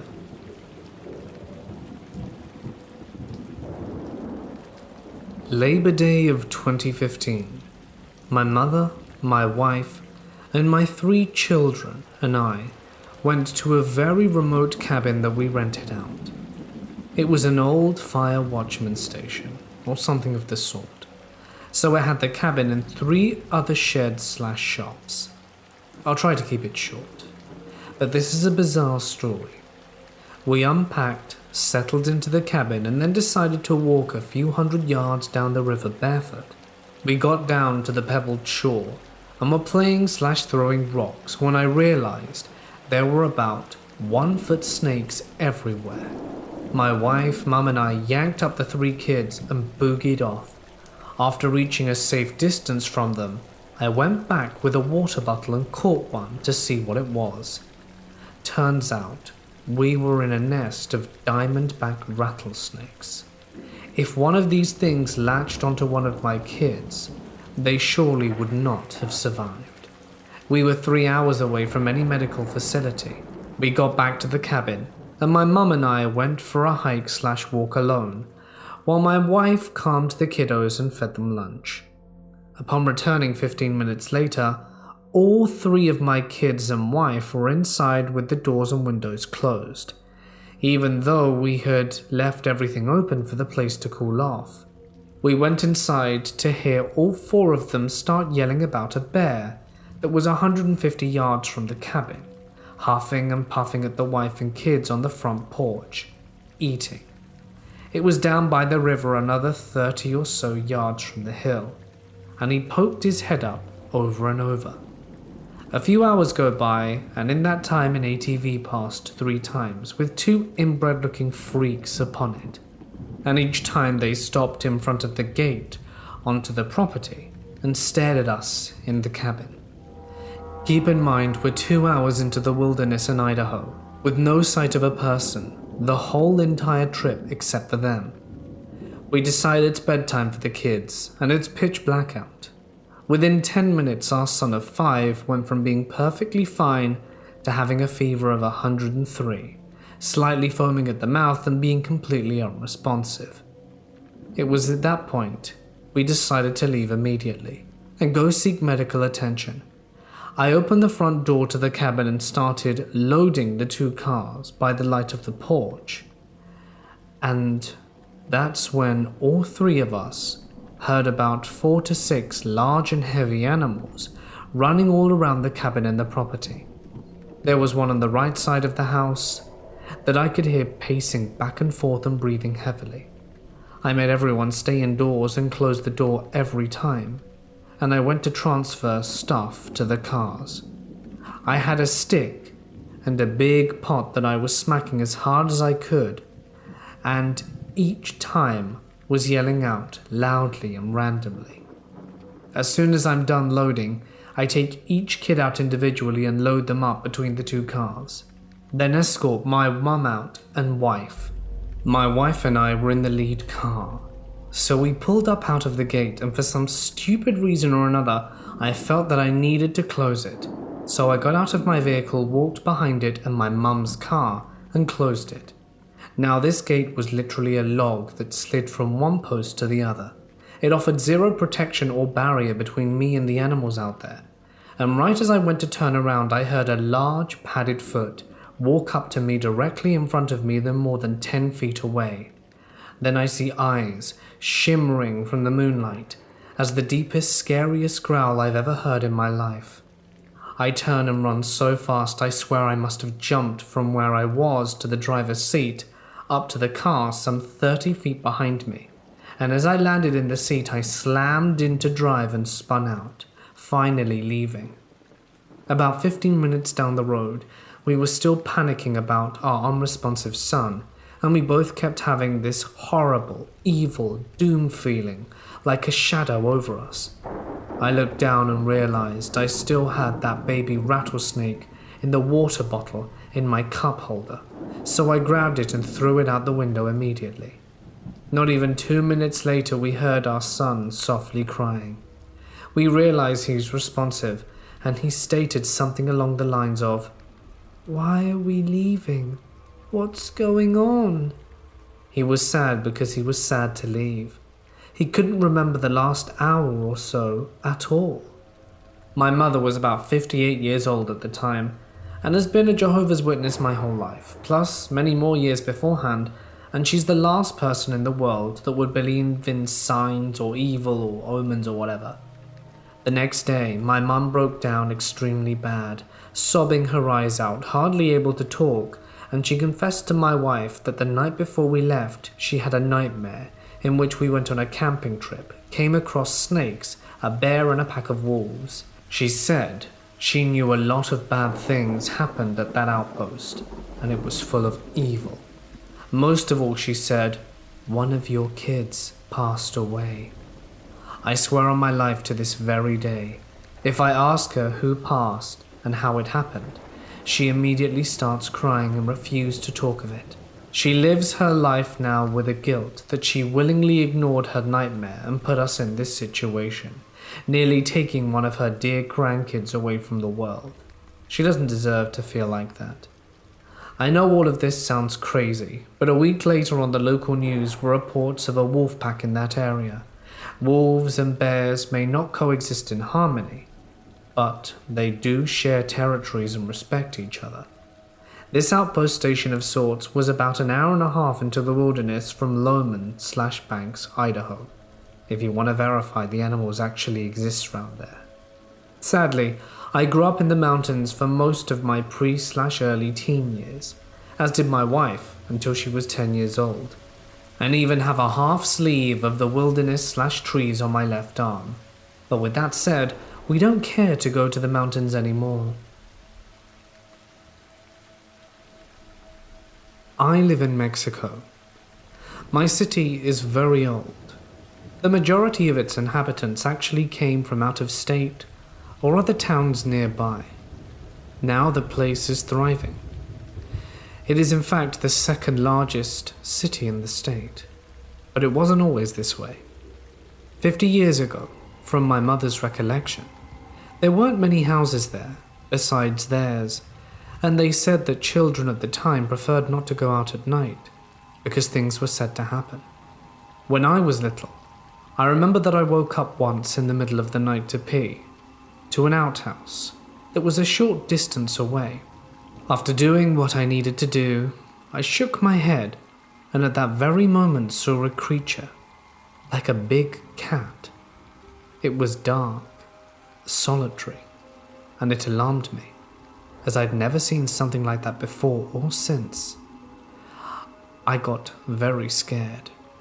The scary thing was that my aunt once told me one of her personal experiences of a neighbor who passed away when she saw one of these large cats that transformed after it followed her into the house. You see, this story was given more credit, as in Mexico we believe in the Nahual, which is a witch that it can allegedly transform into an animal, and are known for taking and eating the young. That, at my age, was particularly terrifying. But one of the elements of the story that my aunt told to me was that before the lady who was followed by the animal passed away, in the morning she had actually broken a glass, which was said to be a precursor to her demise. The only thing I recalled the night before was hearing a particular bird song which frightened me. This convinced me in that moment that I also was doomed, and so ran inside as quickly as I could, closed the door, and that was that. I don't think anything else happened, but it scared the life out of me for years to come. I don't think it was an ordinary cat, and I know for sure it wasn't my imagination. I went hiking out in the wilderness on the outskirts of Yuma, and walked about 5 miles from my car to my campsite. I brought my usual hiking gear along with my AR-15 for protection against wild animals like coyotes or snakes. My firewood supply burned up just after the sun went down, so I went to bed at around 6:30. Messed around on my phone till 7:30, passed out, and was awoken at 8:30 by a call from our mutual friend, and fell asleep again. The next time I woke up, I couldn't move. I could hear rocks moving outside, and soft footfalls in the sand right outside my tent. I heard coyotes howling earlier, so I knew that's what these were. I was sleeping with my back to the wall of the tent, and one of them pressed their nose into my back and sniffed for a good minute. I had sleep paralysis again, and I couldn't even grab my rifle to shoot them. The second thing happened a few hours later. There are 2 sections of my tent that can be seen through. It had to be a dream, but I woke up and peered through the window, and I saw a young woman and a child sitting outside my tent on a small rise, not more than 6 feet away. I asked them who they were, and the child was silent, but the woman declared, "Leave this place." They made a horrifying face, and as I went to grab my rifle, I tried to pull the trigger, but it dawned on me that something was terribly wrong and the trigger wouldn't budge. And then the child stood at once, walked away into the shrub trees behind my tent, and the woman walked on until I couldn't see her anymore. But the child passed out from under the moonlight into the shadow of the shrub tree, and because there was moonlight falling on the other side, I could watch her silhouette change shape. She became a gangly, bony freak, almost like a tall monkey, absolutely silent, and she rushed my tent. I squeezed the trigger for all it's worth, and then she collided with my tent. In that instant, I woke up, screaming and throwing a wild punch at the wall of the tent. I think whatever it was followed me. I've never been hiking to that spot again, and maybe never will try again.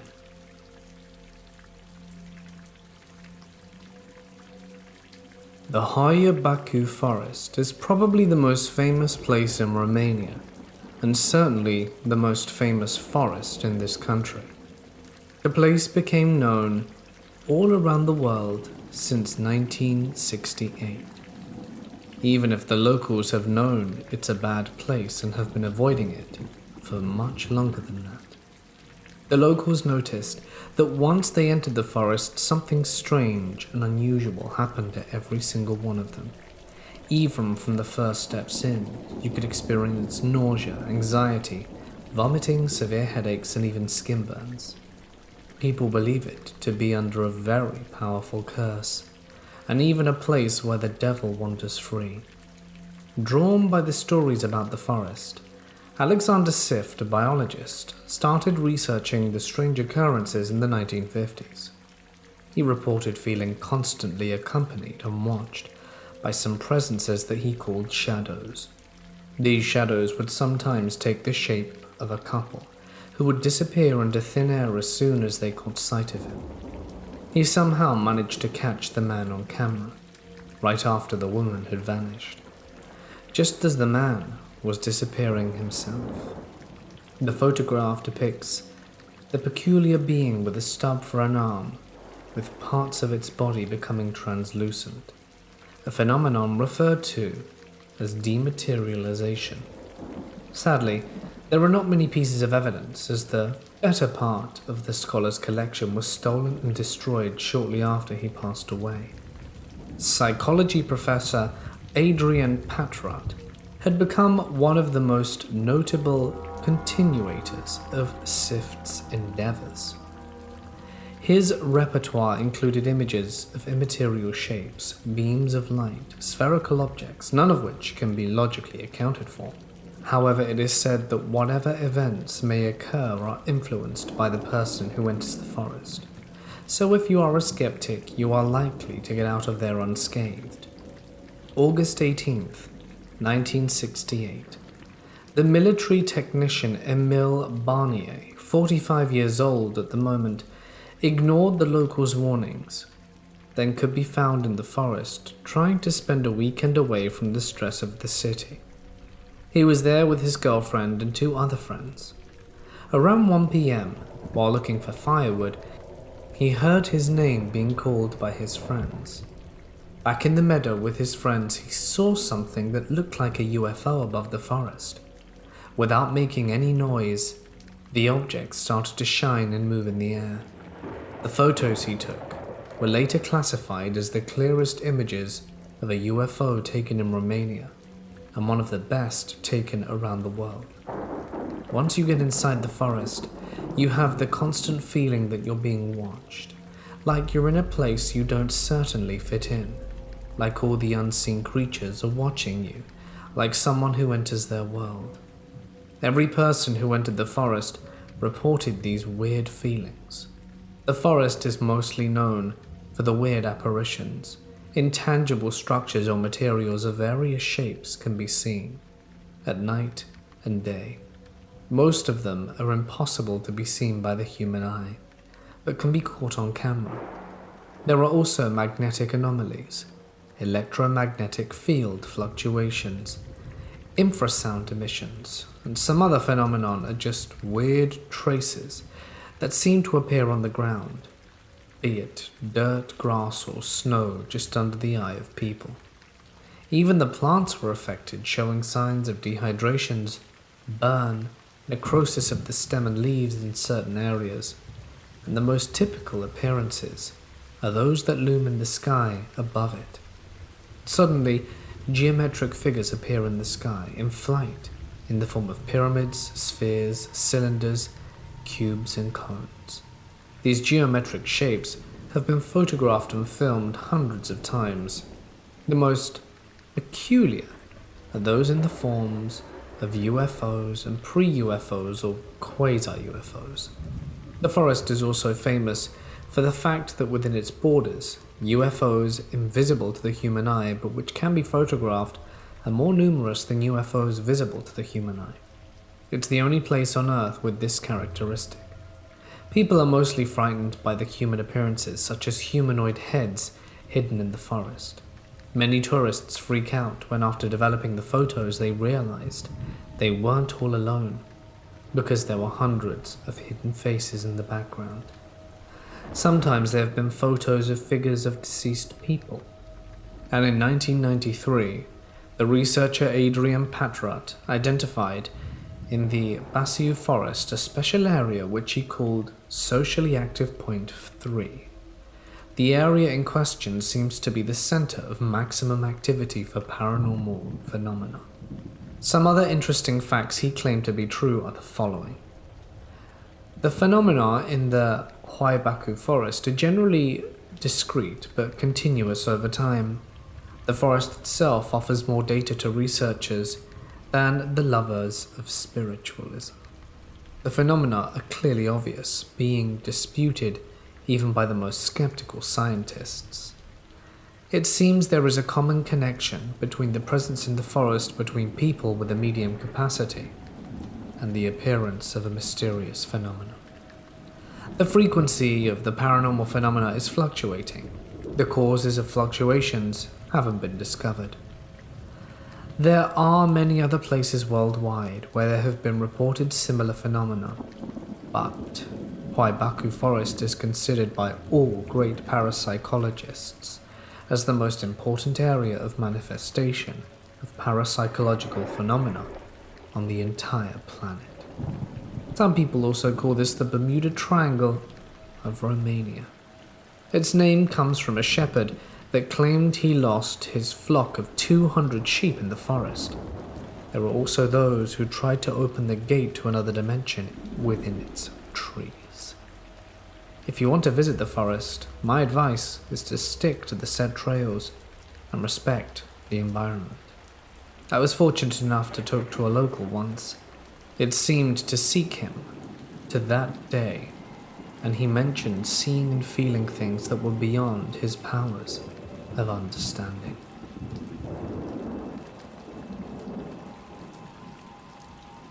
The events described here took place in a small country in northern Europe, sometime between 2008 and 2009, during the middle of the summer. I was about 17 years old back then, and spent a better part of the summer vacation helping my dad. He was a logger and his workday, as well as mine, started very early in the morning. We would wake up just before 4 a.m., have a quick breakfast with coffee, dress up, get our gear, and drive out to the forest, which was around 15 to 20 kilometers away.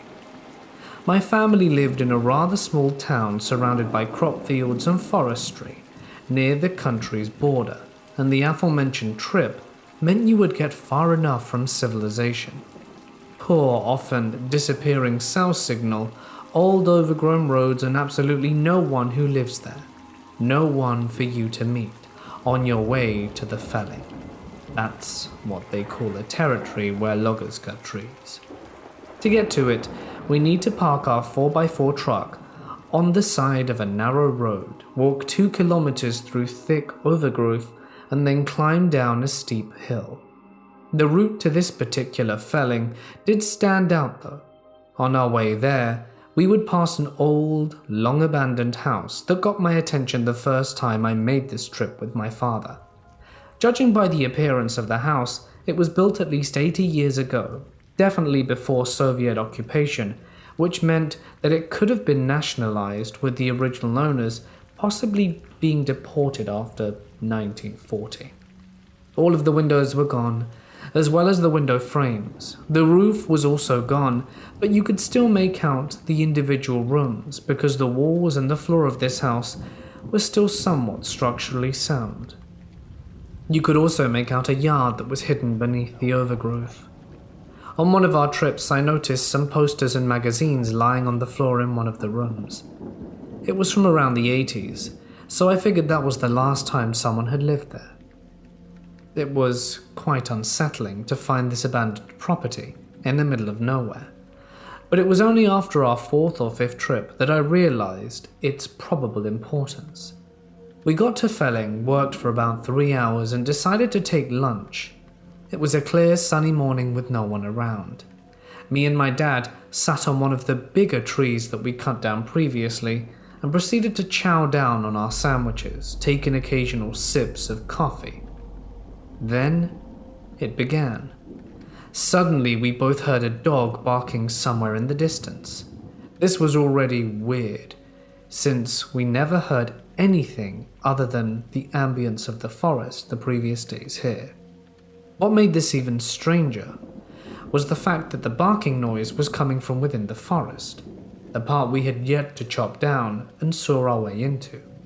Me and my dad both stopped eating, looked at each other, and without saying a word agreed that we would keep listening, and turned our heads towards the forest from where the occasional bark was coming. I eventually said, "Must be a stray dog or something." Or maybe someone lives nearby. My dad nodded in affirmation. As we resumed our lunch, it became clear that the barking was nearing our position, and now it was accompanied by distinct human-like footsteps, breaking branches, shoving leaves, and so on. It unnerved me a bit, but I quickly realized that soon enough somebody would definitely emerge from the forest, probably someone else who was logging near us, although it would not explain the dog, as taking your pet to the felling would be very unusual, not to mention potentially dangerous for the animal. The barking continued, and the footsteps got louder and closer, close enough that both the person and the dog should be clearly visible. The sound stopped around 30 to 32 yards from where we sat, then resumed. Me and my dad kept looking in that direction and seeing absolutely nothing. The footsteps and the barking carried on. These sounds now came from a cleared out area where we should not have been able to see anyone or anything that stood or moved. We looked at each other in complete bewilderment and didn't speak. I could even hear the dog panting and sniffing around, with an occasional step being taken by apparently no one. After 40 seconds, the sound indicated that this, whatever this was moving away from us. Not back where it came from, but to the left. Soon enough, the sounds got very faint and disappeared. Me and my dad exchanged a few quick theories, but it was clear that neither of us understood what we had just experienced. We resumed work and left the place around the time we usually did. And I passed the house described earlier and got chills thinking that maybe what we witnessed is somehow connected to this haunting abandoned property. I should state that we were both well rested that day and used to this type of work. This took place before I started using alcohol, and my dad had been a non-drinker all his life. I should also mention that neither of us are a skeptic. I have an open mind to these type of things, and they interest me. I've read up on it, but we certainly don't spend much time talking of it. This is one of the creepier things that has happened to me, and I often wonder if it was a ghost and his dog returning to their abandoned property.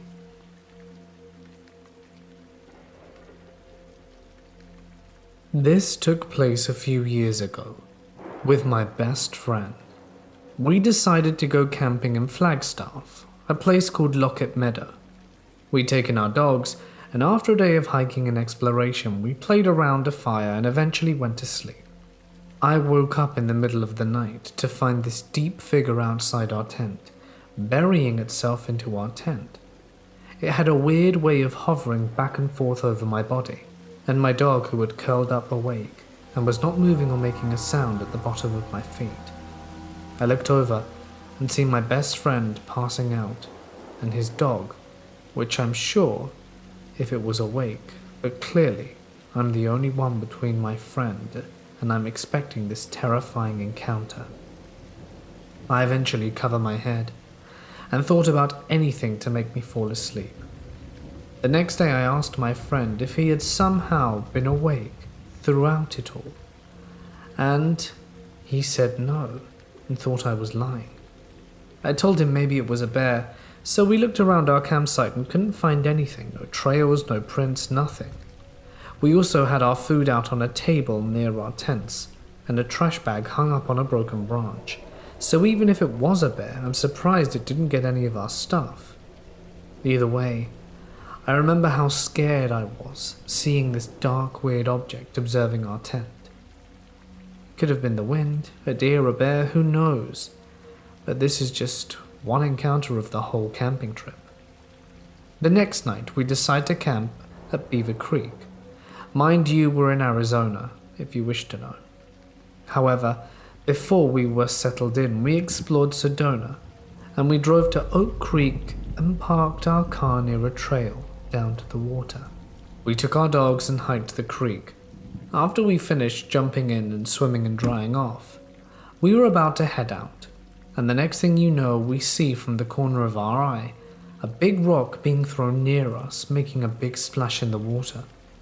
We look up and can't see anything, so we run over the stones to get a clear view and see no one. We yell out foul words and hear no one running off or anything.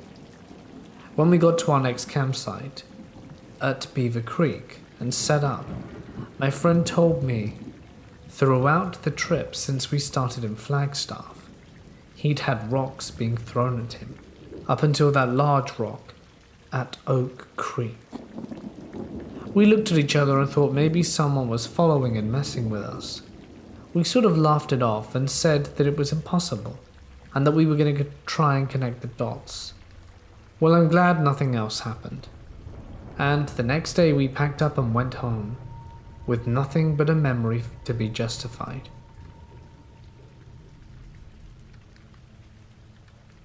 This happened this past summer, the summer of 2019. I have been paranormal hunting for about 15 out of my almost 30 years of life, so I have had plenty of experiences with all different types of entities. This is just one of my several memorable experiences. This was on a road near where I live. This road is completely forested, save for the bar at one end of the hiking trail on the occasion. Towards the middle of the road there is a path that leads to a tree that looks like it is bleeding and is known as the bleeding tree or the hanging tree because in the past that was a tree that was used for lynchings. Further down the road there is another path that is roped off that leads to an old shed that burnt down in the 90s. I had been going to the road for a few months at that point and had a lot happen, including but not limited to touching, voices through the spirit box, EVPs, black-eyed children, and even being chased by what could only be assumed to be a hellhound. This place has had a really dark past. KKK meetings and lynchings, black magic rituals, and satanic rituals, so this place is a hot spot when it comes to the paranormal. Apparently, there were some members that were arrested for lynching people, and they claimed to have lynched at least 10. The locals who live near the road have so many stories and even fear the road, saying it's a portal to hell itself, and no good comes from the road. My group and I usually go every Sunday night. This night started out like any other night on the road. The usual creepy feeling of being watched, shadows darting in between the trees, the sound of branches breaking like a person was walking in the forest. My group consisted of 7 people. There was me, my girlfriend, Josh, Heather, Sam, and Sam's younger brother, Samuel. We got to a bit of a quiet way down the road when my girlfriend and Sam decided they wanted to turn back. Sam was already having a really bad feeling being an empath, and my girlfriend's ankle was killing her due to a previous injury. Josh, Samuel, Heather and I continue while they went back to the vehicles. We stopped at the entrance to the path to the hanging tree to do a spirit box session, and caught the voice of a woman we had repeatedly caught before, that is known as Juanita. We then saw a shadow dart between the path, which scared Heather, so we decided to keep moving forward down the road. We ended up stopping towards the end of the road to take a break, and to see if we could find anything at that specific area. That area is known to have an apparition appear that is wearing white robes, which the locals assume is a member of the KKK. After about 5 minutes of seeing nothing, we decided to start another spirit box session where we tried to communicate directly with this entity. We ended up getting the same male voice several times, but we weren't able to understand what it was saying. At this point I started to get annoyed, but I did something very stupid which I tell my investigators never to do. I began to antagonize the entity, telling it that it was evil for what it did, and that it had no right to take any lives, and that the entity was un-American and a coward. After calling it un-American, And while I said the word coward, we got a deep, growly voice through the spirit box screaming that he was going to kill us. The rest of the group heard this, and I stopped speaking and started to get excited because it was the first clear voice we had gotten since Juanita all night. The moment I started to talk to the rest of the group, I felt 2 hands wrap around my neck and grip me tightly. The grip got tighter every time I tried to speak or grasp for air. It got so tight at one point that I could feel it start to collapse my trachea. Almost as fast as it started, it disappeared, and I was left on the ground gasping for air. I suddenly felt like I got kicked in the side, which caused me to vomit. After that, we decided that the night was finished and called Sam to come pick us up. When we got back to the cars, I had my girlfriend and the rest of the group check me, and I had bruise marks all over my neck as if someone had been strangling me. After that, we just said our goodbyes and went home. This is one of the many tales I have of this road. This experience happened about a week after the last one. Myself and 2 other people from the previous group, Josh and Samuel, went to another location in a nearby city that the city locals call Hell. The place used to be an old paper mill until it burnt down back in the 80s, and 75 people lost their lives. Since then, it has become the local teen hangout, and every single one we have interviewed has had an experience there. The teens have done pretty much everything from using Ouija boards to holding satanic rituals in the building. We only spent an hour in the building because of how dangerous it appeared to be, what with it being burnt down and all, and the entire time we were there, we felt as if something wanted us to get out, and got aggressive if we stayed too long. We really didn't want anything aggressive towards us while we were in this decrepit building, because if we were pushed, we could have easily fallen through the various holes in the floor, the smallest of which is what I estimate to be a 100-foot drop. We go there the next day, which is Monday. Me and a few friends of mine and my girlfriend were hanging out playing video games when my friend Thomas gave me a call. He told me he went to the road, the one we'd just been to, and he and his friends were being attacked by something. I drove over there with my girlfriend immediately and found them all in a church parking lot not too far away from the road itself. Thomas was the only one who was coherent. 2 were writhing on the ground, Haley and JJ. One was unconscious, Abby. And there was a 4th friend there, Richard. He was freaking out too, and making no sense. JJ was screaming, saying he was being scratched, which I checked, and he had indeed several scratch marks along his torso. Haley was saying something was hitting her, and after we were able to calm everyone down and wake up Abby, we all went back to the road. Haley was saying there was a little girl with her, holding her hand, telling her that she had to kill JJ, Abby's brand new boyfriend. JJ kept on seeing a large shadow figure circling the group. Quick side note, Abby is the person who can see ghosts, who apparently has been following her since she was born. Abby said that the little girl with Haley was actually a demon. This put me on the offensive, in which I immediately started to do a minor exorcism. Just to note, I'm not a priest, nor am I someone who's actually trained to do exorcisms, but I still tried to help regardless. While I was performing this, Haley seemed to be quite confused, as if not knowing what was going on. JJ, who had been quiet the entire time and not wanting to help, started to laugh and mock us, but not in his usual voice. It was deeper. It almost sounded like there were 2 people speaking at once. It was at this point that we realized that it was actually JJ who was possessed, not Haley. We ended up calling Haley's dad, who was a priest, and asked him to come help us, and he immediately did. While we waited about 10 minutes for her father to arrive, we had to constantly fight JJ to keep him from running into the forest, and he ended up flailing and kicking my girlfriend pretty hard, and punched Thomas in the face, spat in mine and headbutted me. And when the priest got there, he immediately started to perform an exorcism, while Thomas, Richard, Nabby and my girlfriend held him down. He was screaming obscenities and flailing around, ended up hitting me on the chest a few times during it. And when everything was finished, we got back into the vehicles and left. While resting, I ended up talking to JJ and finding out he had went to hell, the same hell from the forest, literally just hours before I had gotten there the previous day.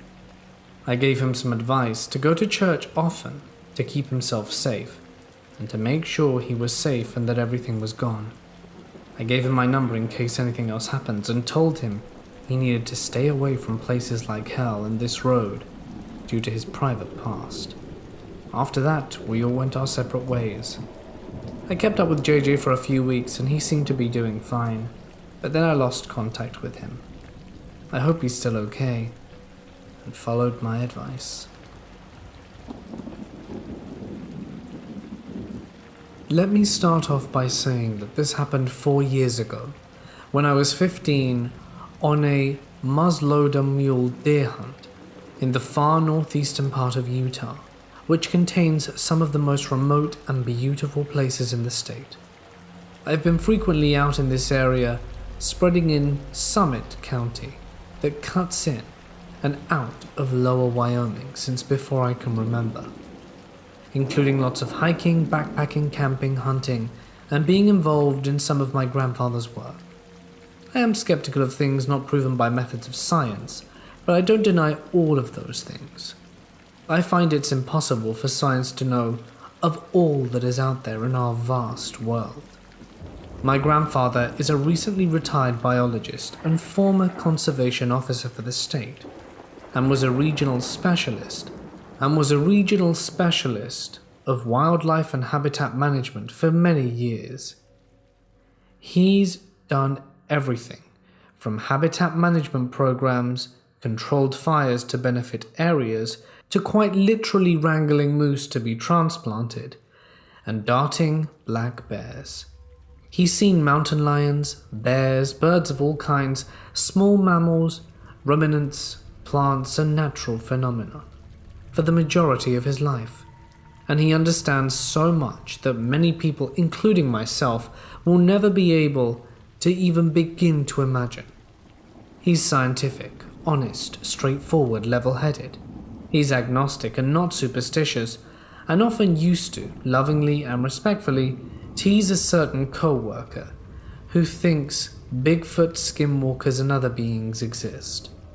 Other than this experience, he has never encountered an animal that he could not at least partially, if not completely, identify, and other than the natural, innate fear of being in close quarters with bear, drunken, belligerent hunters, or incredibly potent tranquilizer medication, he's told me over and over he's never been terrified of an animal or experience like this, only curious or surprised. It was late September, and we were in a small camp by a lake in the high Uinta Mountains, hunting both grouse and mule deer with muzzleloaders. The camp was a small collection of men and women my grandfather had worked with over the years, and a supervisor/biologist, and others, people I'd grew up with as well. One of the women, a new wife to one of the guys, had shot a buck deer, injuring but not killing it immediately, and they had lost track of it. Devastated by the thought of wasting the animal, she returned to camp in the afternoon upset, and concerned that the deer had run into an even more secluded area of the mountains, which was hard to reach for the trail that she had shot from. A place my grandfather was familiar with because it was such a pain in the ass to get to, with lots of deadfall and steep terrain. We volunteered to go in the late afternoon to search for the deer, following a scant blood trail that she had tracked for a while before getting fatigued and intimidated by the terrain. Because both my grandfather and I were in good shape, and he was so familiar, it didn't seem like a big deal. Before we left, she mentioned hearing that she assumed coyotes were in the area, which made her even more concerned that if the deer lived, they would ruin the meat and hide before she could harvest it. We took off in the early evening, expecting to be back within an hour or two after searching and having our weapons with us, in case we found the animal still alive or came across another buck worth trying to harvest. It was steep in places with lots and lots of deadfall, of varying heights, making the hike slower and more tedious than we had hoped, making us understand the other hunter's fatigue. She had marked the blood trail with bright orange pieces on the trees, which we followed for 20 minutes, and then it got harder to track. The sun was getting close to setting at this point, and we knew getting out would be just as long as getting in. We had just about decided to stop when we found a spot near a fallen tree that looked like it had been recently bedded down in, followed with spatters of fairly fresh blood, and we continued for longer. When the sun had just about set, and the light had faded from the trees, we removed the firing caps from our guns to make them completely safe, as it was now illegal and irresponsible to hunt in such absence of decent light. My grandfather pulled out his large maglite flashlight from his backpack, and I put my headlamp on to begin the hike back using our GPS to find the trailhead. 10 minutes on the way back, we started to hear more movement among the trees. It was normal for animals to start moving now that the sun had gone down, as animals would likely be starting to head towards a clearing for water or to graze in the safety of lower lights. Small and distant sounds of crunching leaves, patterings of hooved animals, or small bits of movement of the trees from squirrels or birds were common and expected. We did not expect to hear the deafening, disturbing sound we heard next, which vaguely and initially reminded me of a coyote howl, but by a few seconds it was unidentifiable, frightening and human-like. It started with what sounded like a person screaming, but then got louder and more intense with a screech to it, so unlike any coyote or any animal we had ever heard. Then was the almost chittering that came in between the shrieks, and the movement of the trees becoming almost calculated, almost threatening. We stopped dead in our tracks, frozen as my grandfather started using the light to look around. I was far more freaked out than him at this point. He just seemed perplexed, curious, and a little baffled at what could make that sound. It sounded human, but with no words, with no urge of tone of help, or I'm screaming just to mess with you. We continued on after it mostly stopped, and it seemed like the other natural and distant sounds had gone almost silent. I listened intently to the sound of my boots crunching with the dry aspen leaves underfoot, trying to tell myself that it was just some weird coyote with a horribly deformed larynx or something. Maybe 20 minutes from the main trail that would lead us to the truck, we heard the chittering sound again, the sounds of thumping against dead trees. Looking around us with our lights, in between deadfall, maybe 12 to 15 feet in front of us, was a large human-looking thing. It was almost hunched down, with long, slender arms around the front of a standing aspen. The aspen, of course, was pale white, with the knots being dark brown, and whatever it was had skin almost as pale. I caught a very brief glimpse of its face. It seemed round, and the eyes seemed sunken, and I could not tell you the color other than a flash of reflection on the eye from my light, and that its face seemed sunken and emaciated. I didn't see any fur or hair. I never felt like it looked right at me. More my grandfather, and just in our direction, almost confused and curious, like he was before the sound. For a mere couple of seconds I caught a glimpse of it, but that was it. I looked down at the ground, holding my eyes shut tight, trying to imagine being safe and secure in the truck, and my grandfather took a few stumbling steps backwards towards me. I heard the thing go off to our side, moving quickly and with purpose through the trees, to the side, and then drop down behind us. That's what I would assume according to the sound, but I hoped it went in the opposite direction. My grandfather turned to where it had veered off, as to follow it, but he soon stopped and looked at me.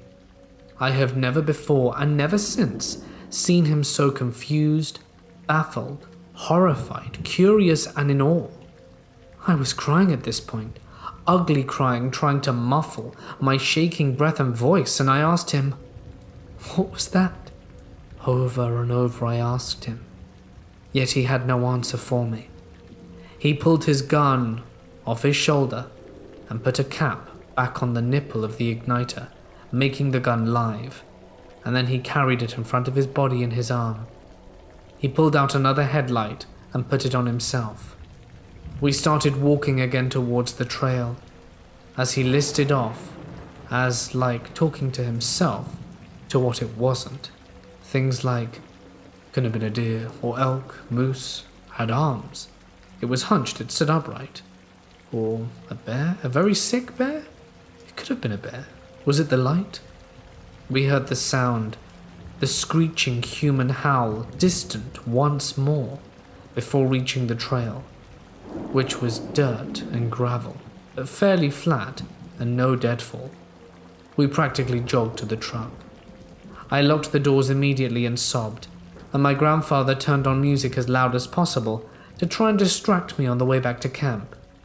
I was a mess when we arrived back, and he went to talk with the others by the fire, when he got me settled in my sleeping bag in my bunk. He explained to some of his friends, but I don't know what they all said.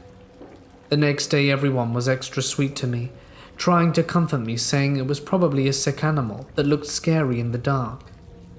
The deer the hunter shot was found the next day in the daylight, scavenged quite harshly by what I assume was coyotes.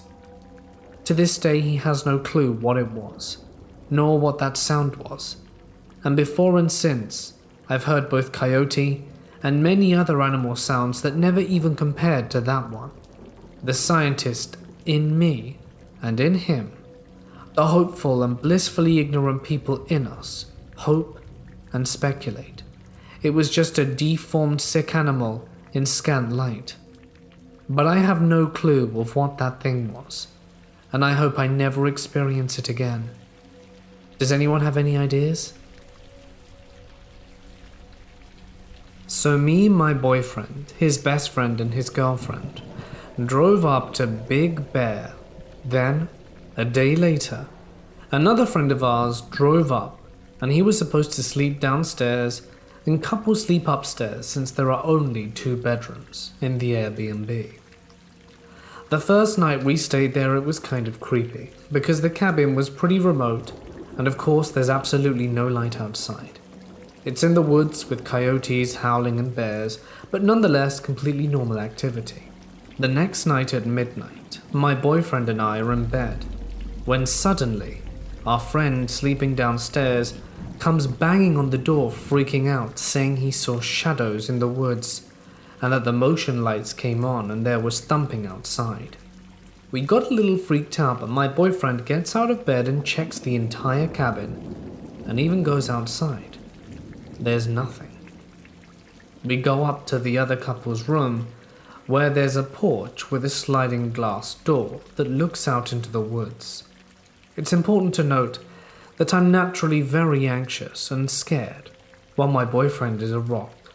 He's calm and logical, while I tend to jump to the worst scenario.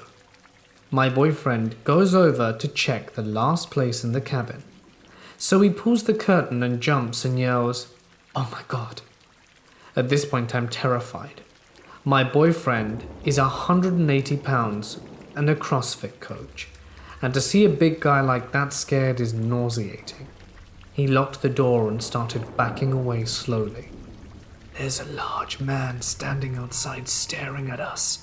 He's just standing in the woods staring." At this point, I think he's messing with me. "Go lock the door," he says to me. That's when I knew he was serious. everyone is freaking out. I run and lock the door behind us, and we all decide to stay in the room to keep an eye out. It's the middle of summer, and it's really hot, but we refuse to open a window. I'm so scared, but trying not to show it as everyone else seemed to have calmed down. Half hour goes by and nothing happened. I get annoyed with the heat and the fact there are 5 people in a tiny room, and 3 of them are men, so my boyfriend and I go back to our room.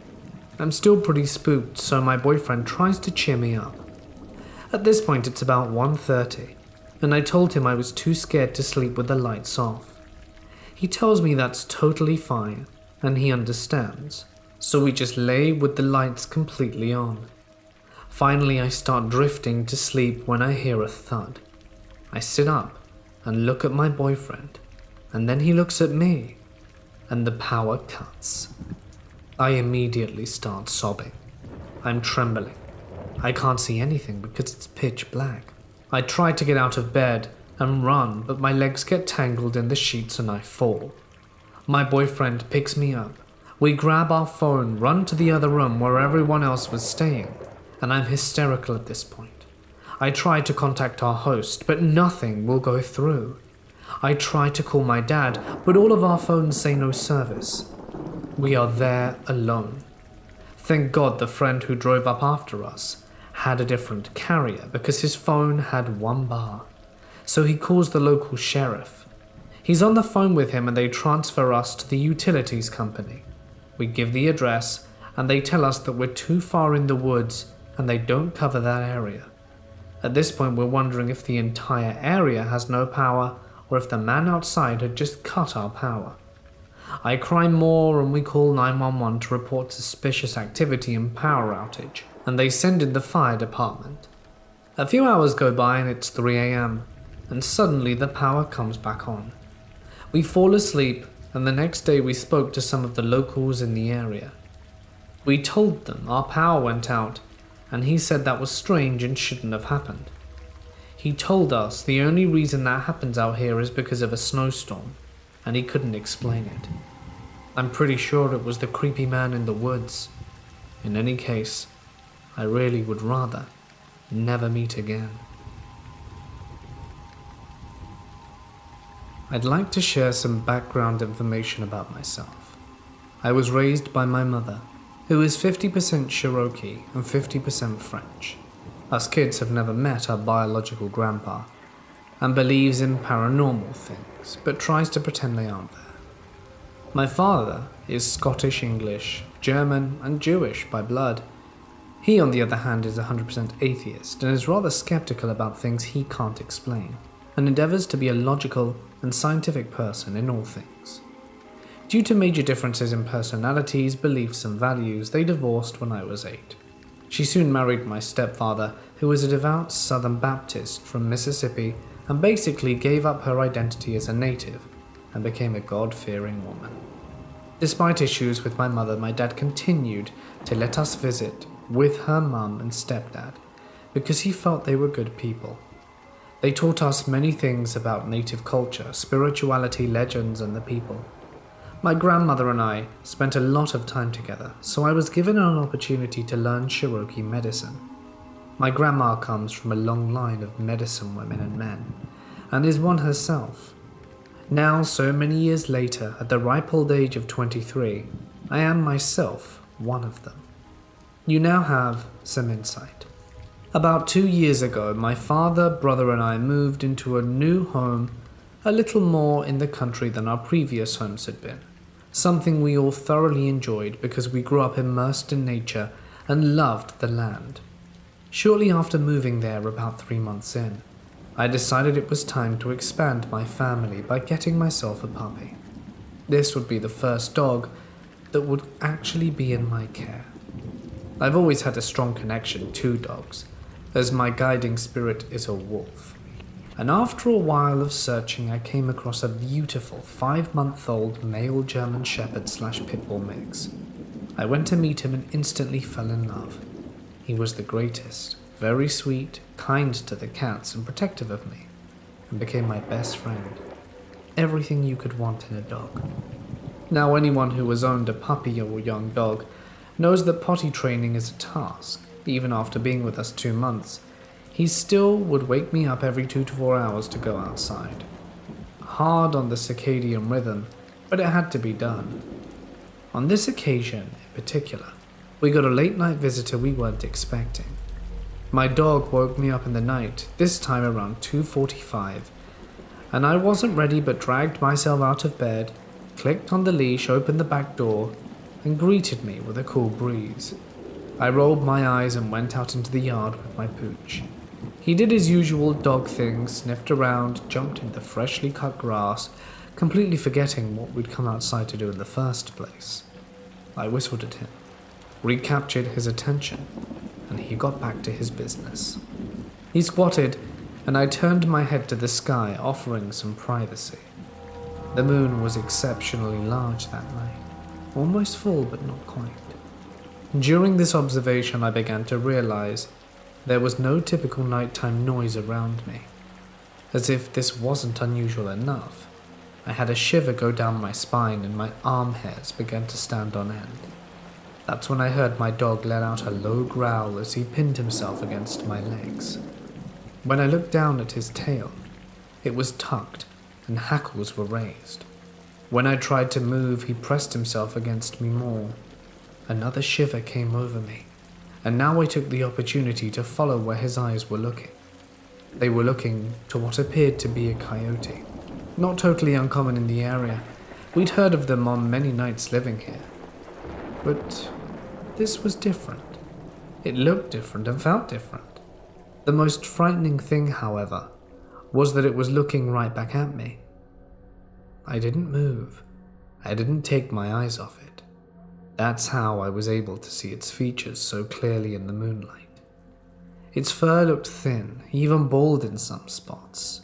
Its eyes were yellow, not reflective yellow like you see on a dog in the dark, but yellow like the sun, very powerful and almost blinding. Then looking more closely, I noticed its back legs were longer than a normal coyote, longer than any canine creature should be actually, starting at the hips and going down. They seemed to look almost bipedal in design. That's when it dawned on me just what I was seeing. I picked up my 60-pound dog, never taking my eyes off the creature. As I did, I said a Cherokee prayer in my head that I had learned from my grandma. As if it were physically upset, it backed up slightly, and then I heard a voice that perfectly mimicked my grandma say, "Why would you do that, Mickers?" No one aside from my grandparents ever called me that. It was their special name for me. With that, I darted for the door, dog still in my arms. I put him down and locked the door behind me. The noise must have awoken my brother, because when he came into the kitchen, all bothered, he asked me what was going on and why the dog was all riled up. I held my finger to my mouth and shut off the light. We then made our way into the living room, shut that light off as well, and like something out of a horror movie, the outline of a tall, humanoid thing shone through the stained glass window on the door, thanks to the bright moonlight. We both froze, and he made a grab for the knob when it started to turn, capturing it just in time to lock it. That's when it spoke to him, but this time in my grandpa's voice. "Bubba, why don't you let Grandpa in?" They live on the reservation in Cherokee, North Carolina. His face turned ghostly white, and he turned to me. That's when I mouthed the word, and he paled even more. It began to tap on the glass, and we both went into my room and ignored the knocking. The next night around the same time, the tapping grew louder. We sat in the living room, praying to Ulenanuhi, the Cherokee sun goddess, also called the Great Spirit, that it would go away. The tapping turned into knocks, which turned into pounding the more we prayed. This must have awoken my father because he came downstairs in a huff. We told him about the night prior during the day, and he didn't believe us, and thought it was just one of my brother's friends being an arse. So when he saw the silhouette in the window, he grew even more angry, made a beeline for the door, and we yelled at him not to open it. However, instead of harming him, it seemed to be afraid, because it got down on 4 legs and disappeared down the road. My dad's face paled as he stumbled back a few steps. He locked the door behind him, and we all went to bed. The next day, we spoke of the situation.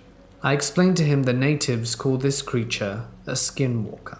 They aren't very common in Cherokee land. They're more of a Western native legend, but my grandparents still taught us about them. Dad, being a skeptic, just summed it up to a weird thing he could explain later. Later that day, I went to our local craft store and bought juniper ash as my grandma instructed and sprinkled it around our house. It never returned, but my dog was never the same after that night. It's as though the entire experience changed him. He went from a loving animal to mean and unpredictable. He started lashing out to anyone who wasn't female. We tried correcting it over the course of 1.5 years, but nothing helped. He finally harmed my brother, causing him to bleed, and I was forced to find him a new home. Luckily, he is with a couple who are both female, and he seems much happier. But even to this day, I guarantee he won't go out at night. I didn't mention the name of the creature many times because it's considered a bad omen in native culture to give these things energy. If anyone is nervous, let me know and I will happily walk you through a prayer ritual my grandma taught me. I hope you enjoyed, and pleasant dreams.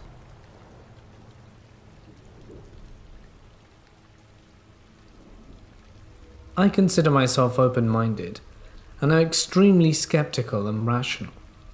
I grew up in a hippie household, and my parents always tried to convince me of some alleged New Age shocking truth. But since my teens, I, with respect and determination, decided to embrace a more scientific mindset.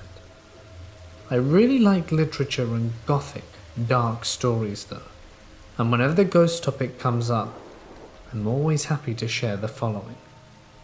In the summer of 2006, I was 16, and, as every year, was spending the holidays in camping in southern Italy.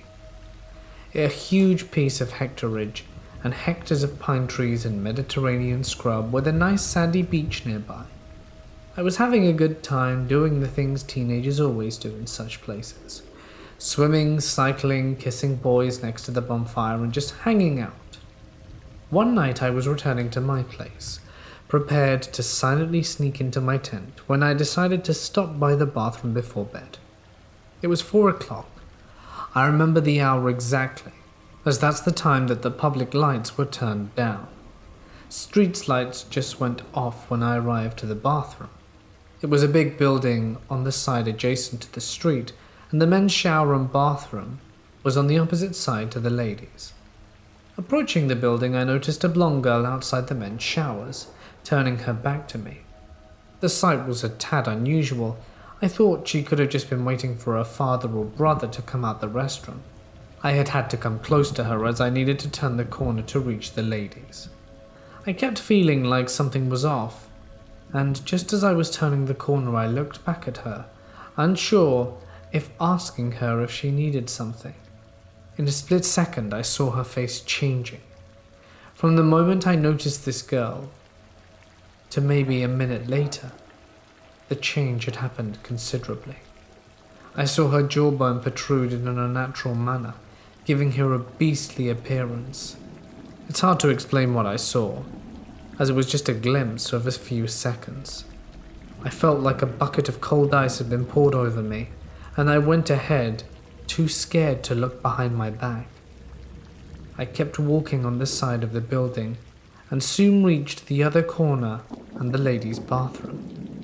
I was terrified, and not a chance I was going to actually enter and lock myself inside a bathroom with God knows what. This side of the building was next to another street that allowed me to return to my place for a longer path. I reached my tent and waited for the sunrise, trying to calm down. To this day, this is the experience that comes to mind when people talk about the paranormal. I believe it is absolutely possible that I just imagined the whole thing with the complicity of darkness and me being tired. But it was just such a strange sense and really gave me chills. The second experience happened years before this one. It's not as striking. In any case, I was about 13 and going back after school. I grew up in a very rural area of Tuscany, and my house is 3 kilometers from the nearest village, where the school bus stopped. My mother was a few minutes late to catching me, but I didn't mind as it was a beautiful spring day and I was expecting her to arrive soon. I walked away from the main road towards my house direction, looking at the fields on the other side and towards the hill where my mother's car should have descended, when I felt something wasn't okay. A mild sensation actually, just as something was out of place. I noticed movement from the corner of my eye as I turned and realized there was a tall blonde dog with his front paws on my backpack. I screamed more because of the surprise other than the dog, and he quickly walked away with his tail and ears low, as dogs usually do when people yell at them. I didn't think much of this, and it's not strange to meet a dog without an owner. I carried on walking, and after a short time felt again that weird sensation and immediately turned my head. I saw the dog sitting on top of my backpack. I yelled and was scared, and threw the backpack on the floor. I don't remember what happened next. I guess my mother arrived shortly after, and I went ahead with her for the day. It sounds absolutely so weird. This all started when I decided to sleep over at my boyfriend's house last night. The night had gone normal. We went to bed early, and nothing out of the ordinary seemed to happen. For some reason though, I kept waking up randomly in the night for no reason, and my boyfriend didn't seem to sleep much at all. He said he just felt distressed. Anyway, I remember I woke up sometime late in the night. I was instantly filled with a feeling of discomfort, as though something bad was close. Just outside his window I heard flutes. There were maybe 3 or 4 of them, and they were all playing some weird and ominous song. I sat up quickly and was going to look out the window, but something stopped me. I was just too scared of what I might see. After a few minutes I managed to look. Right behind my boyfriend's house there was a small forest by a park. It's fairly dense, but that entire area is just sort of creepy, especially since there is hardly anyone at the park. The flutes continued for a little while, and I jumped when I felt my boyfriend grab me and pull me down beside him. He hugged me instantly, and the flute stopped right away. He made a few sounds of discomfort, something he usually does when he's scared or distressed. I could only stare through the darkness, trying to figure out what had happened. When I checked the time on my phone, it was around 2:30 in the morning. The next morning I told my boyfriend and we spoke about what occurred. I'm a guy who's pretty skeptical about things, so I tried to find logical explanations but couldn't think of anything. I'd never heard that sort of sound before in my life. My boyfriend told me that when he woke up and grabbed me, he felt really distressed, as I had thought, but he said he didn't know why. He said when he saw me looking out the window, his first instinct was to get me away from it, and stopped me from looking out it. He said he never heard the flutes and he seemed freaked out when I told him. Now my boyfriend has had quite a few paranormal experiences, but none of them have involved me like this before.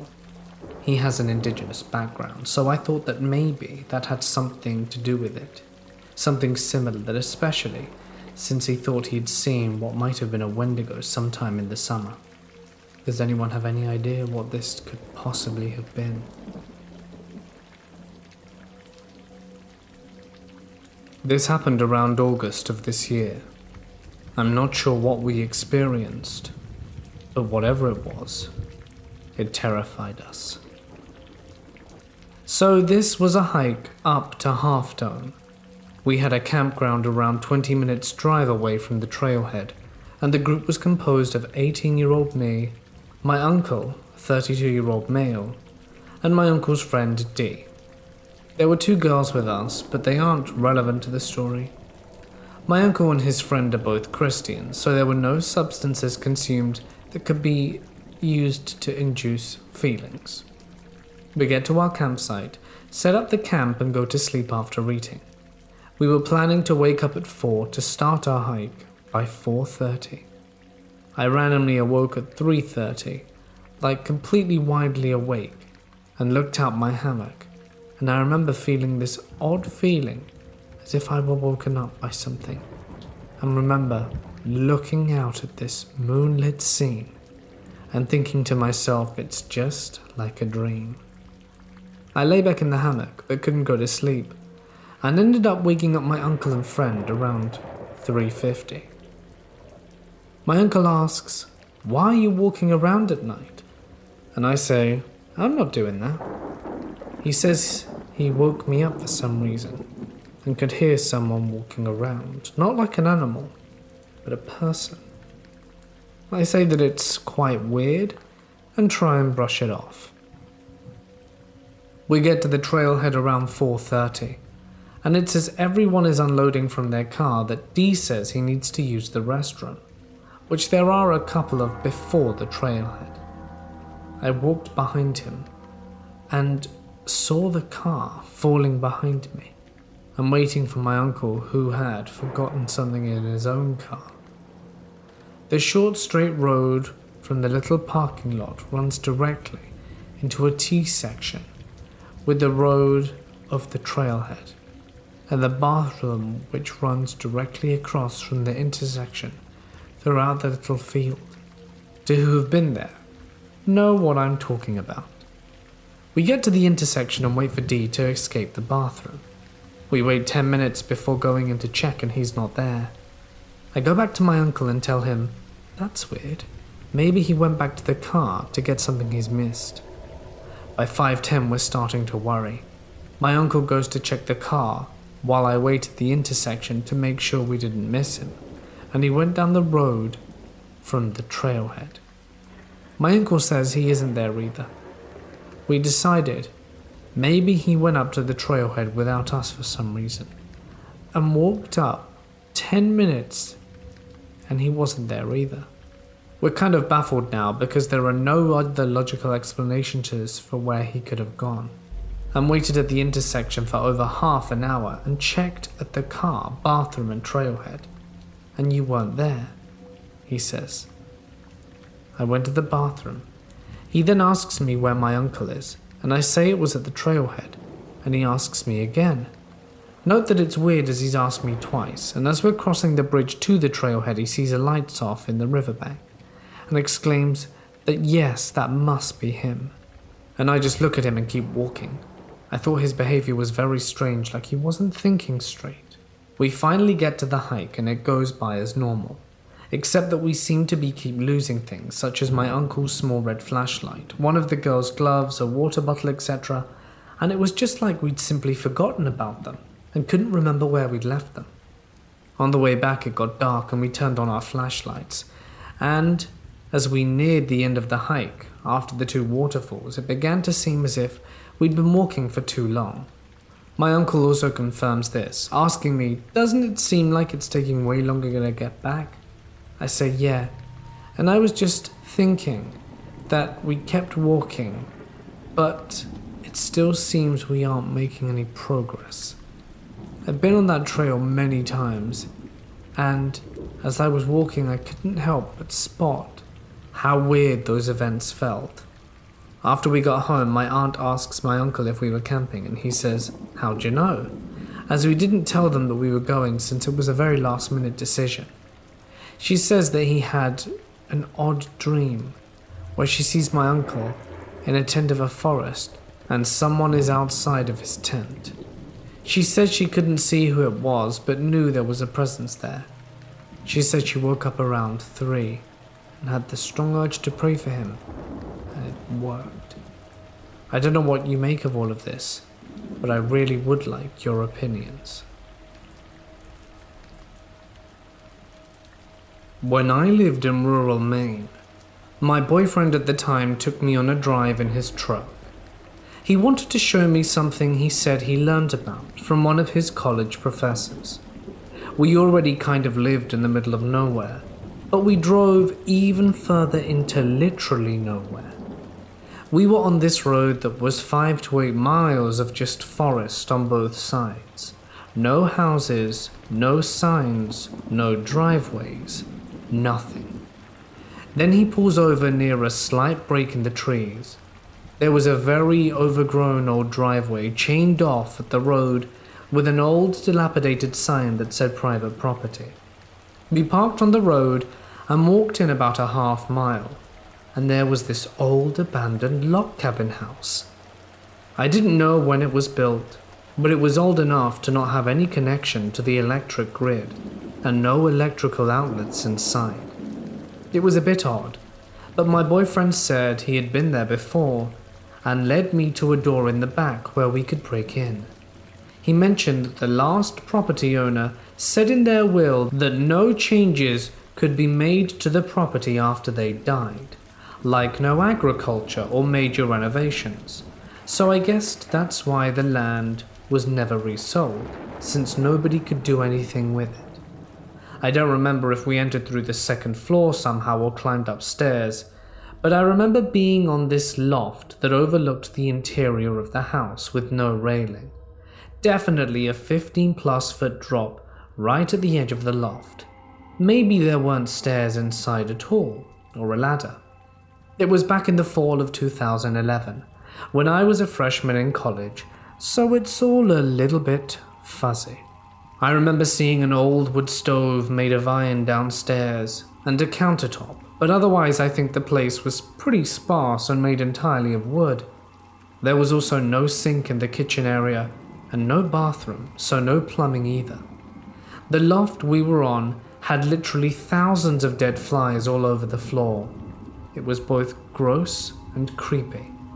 I know they could have just gotten stuck in there over the years, but the sheer volume and number of them on every surface and not being decayed or turned to dust was just unnerving. My boyfriend for some reason decides this is a nice place to smoke weed. I didn't want to stay, but he laid a blanket over the flies and he sat and rolled the joint. I did take a few puffs, but started getting an uneasy feeling, so I stopped. I'm a regular smoker, but this was just a crazy situation. Then suddenly I realized that the sun was setting and we were losing light fast. The house very quickly got this terrifying impending doom feeling, and I knew I needed to get the hell out of there. I expressed my concerns to my boyfriend multiple times, each time seeming more desperate to leave, but he wasn't worried and took his sweet-ass time hand-rolling himself a cigarette and taking all the unnecessary stuff out of his pockets, laying them out on the blanket and slowly putting them away.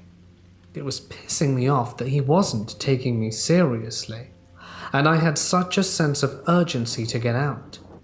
I ended up getting out of the house and started hauling ass down that half-mile long dirt driveway to get out and away. My boyfriend shuffled behind me, fumbling with things in his hand. He was practically a prepper and carried all sorts of things with him in his pockets. Cargo pants, backpack, all the time, like flashlights, lighters, weed pipes, rolling paper, weed, rolling tobacco, and probably 20 other things he thought were useful. I got out of the woods when we were just losing that last light before the true darkness set in. Mind you, this country road has no streetlights the whole way. He had flashlights, but I didn't feel like the flashlights meant safety. I felt like we were being watched, and whatever it was super negative. I don't know if I overreacted, or my boyfriend was literally just doped up and clueless, but I never really trusted him after that. I don't know why the heck I let myself get into that situation. Needless to say, he's not in my life anymore. In the late spring of 2014, I made the long and scenic trek from Kansas to Arizona. It was in early May. After packing up an apartment full of way more than enough stuff for 2 people, we removed ourselves from the flatlands and wheat fields of eastern Kansas to the high desert of Arizona. After everything was packed into the box truck and the car was secured onto the pull-behind car dolly, I started the 1,500-plus mile trip for the first time. I had never been further west than Colorado prior to that particular trip, as I was born and raised between the Midwest and the eastern side of the United States. Little did I know I would make the drive again a year later to collect the belongings we left behind at the cabin when we'd abandoned it. I'll never forget driving through Colorado, Utah, New Mexico, and Arizona. There is just something about that part of the country, that specific region, that just is flat out magical to me. And apparently I'm not the only one who feels this way. If you've never been, I suggest you do if you ever get the chance. The first evening that I arrived in Arizona, the sun had already gone down as I made my way off the main highway about 40 miles from the Grand Canyon, and picked my way through the well-worn dirt roads that led out across the desert and towards the cabin that I would be renting for the next several months. I didn't know much about the cabin before my arrival, other than it was supposed to be entirely self-sufficient, with a 500-gallon water tank and 4 full-sized solar panels including areas for gardening, walking trails, RV pads, and that the nearest town was located several miles away. In addition, the world's largest stretch of ponderosa pine forest, 1.8 million acres, was situated just 10 miles from the cabin, in the Coconino National Forest. This particular national forest was something I had been very much looking forward to getting to explore. It was in this area of the expanse of ponderosa pine forest that I first saw a wild wapiti, Native American for elk. In actuality, there were 3 of them, each one massive, and was standing shoulder to shoulder, as if posing for a photo. Likewise, each one had an enormous rack. They were easily 4 feet tall, with more points than I could count. I had never seen a wild elk before, let alone 3 large and picturesque bulls like this. I wish I had been able to take a picture of that magnificent view. I saw several more while I was in the area over the course of the next few months. However, I never did see any more that were so large, or with such tall racks as those 3 bull wapitis from the first night. Being somewhat of a mystic, I instantly took it as an extremely excellent sign to see such impressive stags so close to the cabin, as if they were waiting to greet me. Just standing outside of the tree line on the edge of the road, in some strange way, I honestly felt like they wanted to say hello. The cabin itself was everything that I expected and needed at the time. It had a built-in garage, a full loft bedroom, living room, working bathroom with solar shower and flush toilet, a kitchen sink, stove, and a lovely workshop located in the garage. In other words, once I gathered up some necessary supplies from the nearest town, I wouldn't need to interact with anyone on a day-to-day basis for long periods of time. And honestly, that was the plan to begin with. The first week or so was spent exploring the general area, including several trips to Williams and Flagstaff, Williams being the nearest town, as well as hiking around through various areas of the Arizona high desert. There were little in the way of trees, other than the above-mentioned ponderosa pine forest, as well as scatterings of junipers, which, where I come from, seem more like large bushes than actual trees. I hiked in the Coconino National Forest a few times, and I enjoyed it very much. However, I didn't get to spend as much time there as I had hoped to. That said, the area directly around the cabin, all 15 acres of the property as well as the hundreds of surrounding acres, were far more interesting than I had anticipated. Once I became familiar with the acreage, I went to work for 3 solid days building a sanctuary in the middle of the property. During my day hikes around the cabin, I found a perfect outcropping of juniper trees, which appeared to be an old solid clump. But upon further exploration, I discovered one could be entered into this particular grove of trees. Inside there was a much more considerable amount of hidden space than it appeared from the outside. To me it was perfect. This hidden corpse of junipers was the space that I decided to build my stone altar on. Furthermore, I paved a path of sand and stone from the entrance of the hidden grove up to the altar, and eventually beyond. I inlaid the central space with a full moon and crescent moons, using the red rocks found easily in the nearby desert. Beyond this sacred spot, reserved for the altar, I extended the stone pathway to a full circle that I created for meditation and metaphysical workings.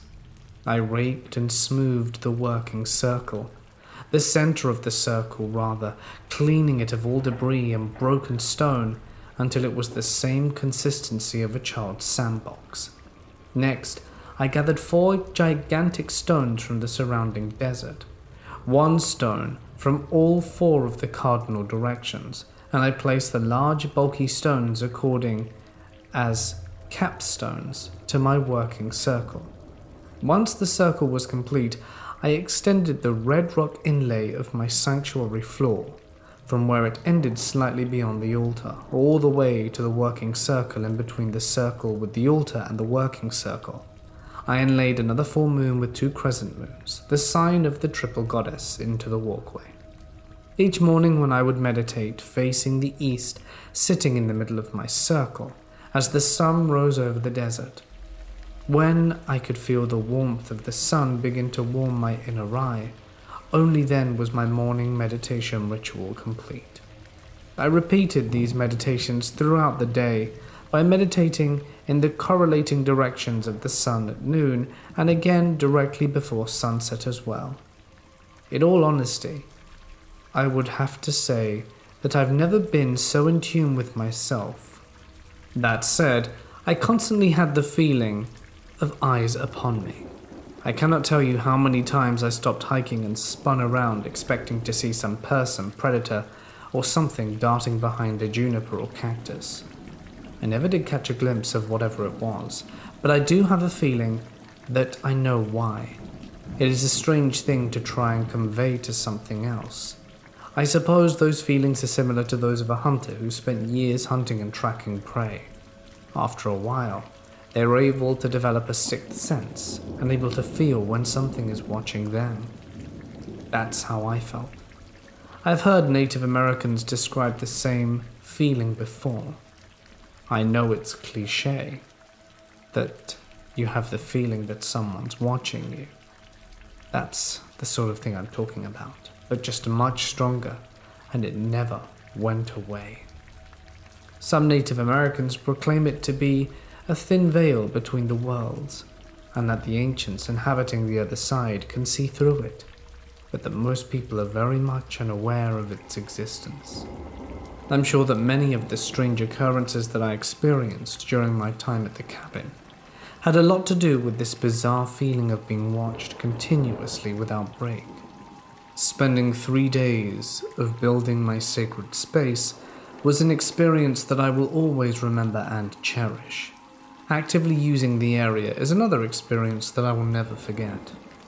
That said, many strange things happened there. One day I was hiking through the adjacent desert hills surrounding the cabin. I ventured further away from the property by at least a couple of miles further than usual, and I came across a massive skull of what I could only assume was a longhorn deer. However, it immediately reminded me of the great white buffalo that is sacred to so many Native American nations. The skull was enormous and had 2 large horns coming out of it, as well as being completely covered in thick snow and white fur. I carried the skull home and properly, after consecrating and blessing it, placed it on my stone altar. where it became the centerpiece until I left for good. I don't know what became of that sacred space, but it sure meant a lot to me. I was heading north and east of the cabin and was staying in just outside of Flagstaff and Williams, almost precisely the moment that I turned onto a particular highway. A stream of shadowy winged figures began swooping back and forth over the top of my car. Please try to imagine a long and lonely stretch of road through the heart of the Four Corner regions, where there is little water, hardly any trees at all, and is otherwise very uninhabitable.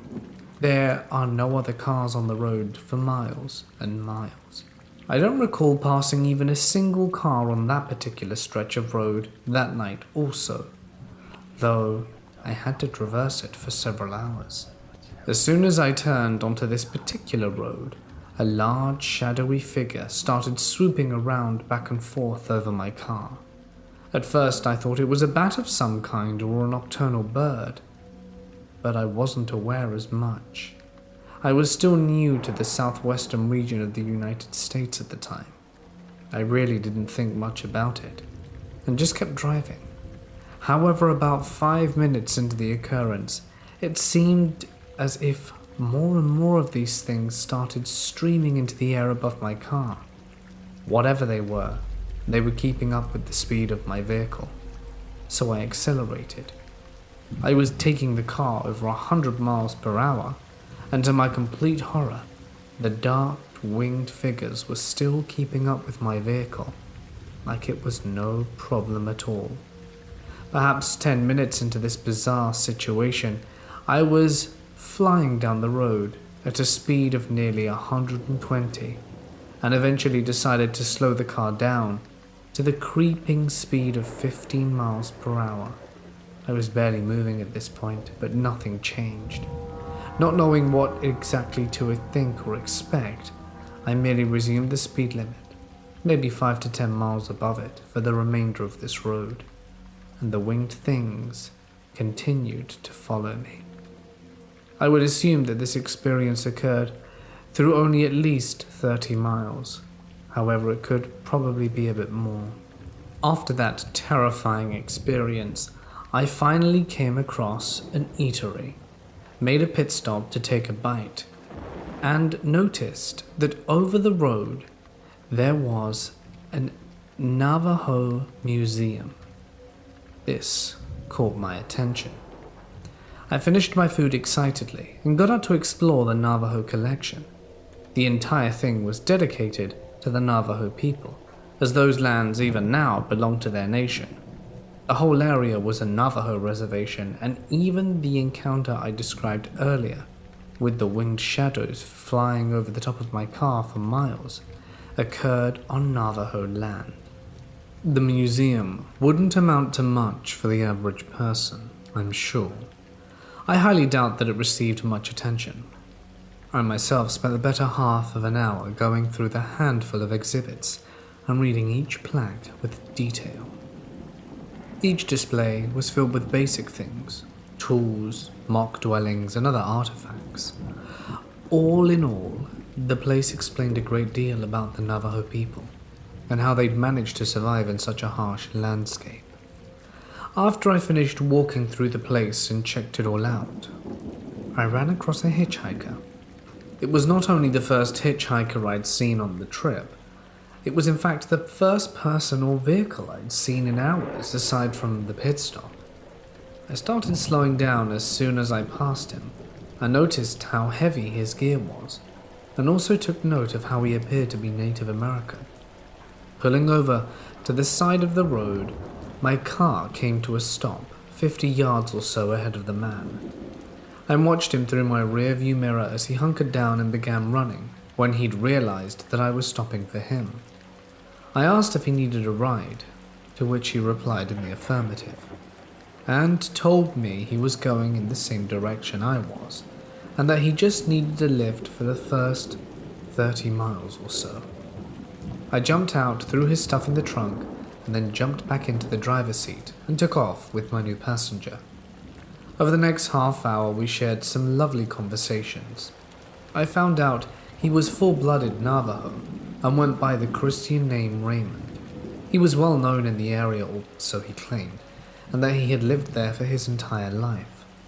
When we approached Flagstaff, he asked to be dropped off near an underpass as I was heading further south and he needed to go west towards Arizona/California.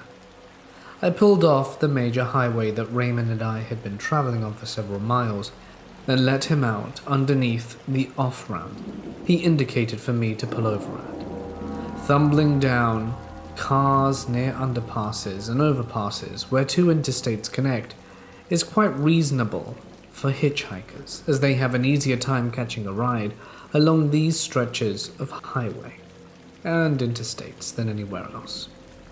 I offered him a brand new tent and some other gear that I just happened to have in the back of my car as an avid hiker, and I had purchased some extra equipment. You see, Raymond had explained to me how his previous gear had recently been ruined due to certain circumstances, so after a tiny bit of coaxing, he graciously accepted. What happened next was one of the strangest things.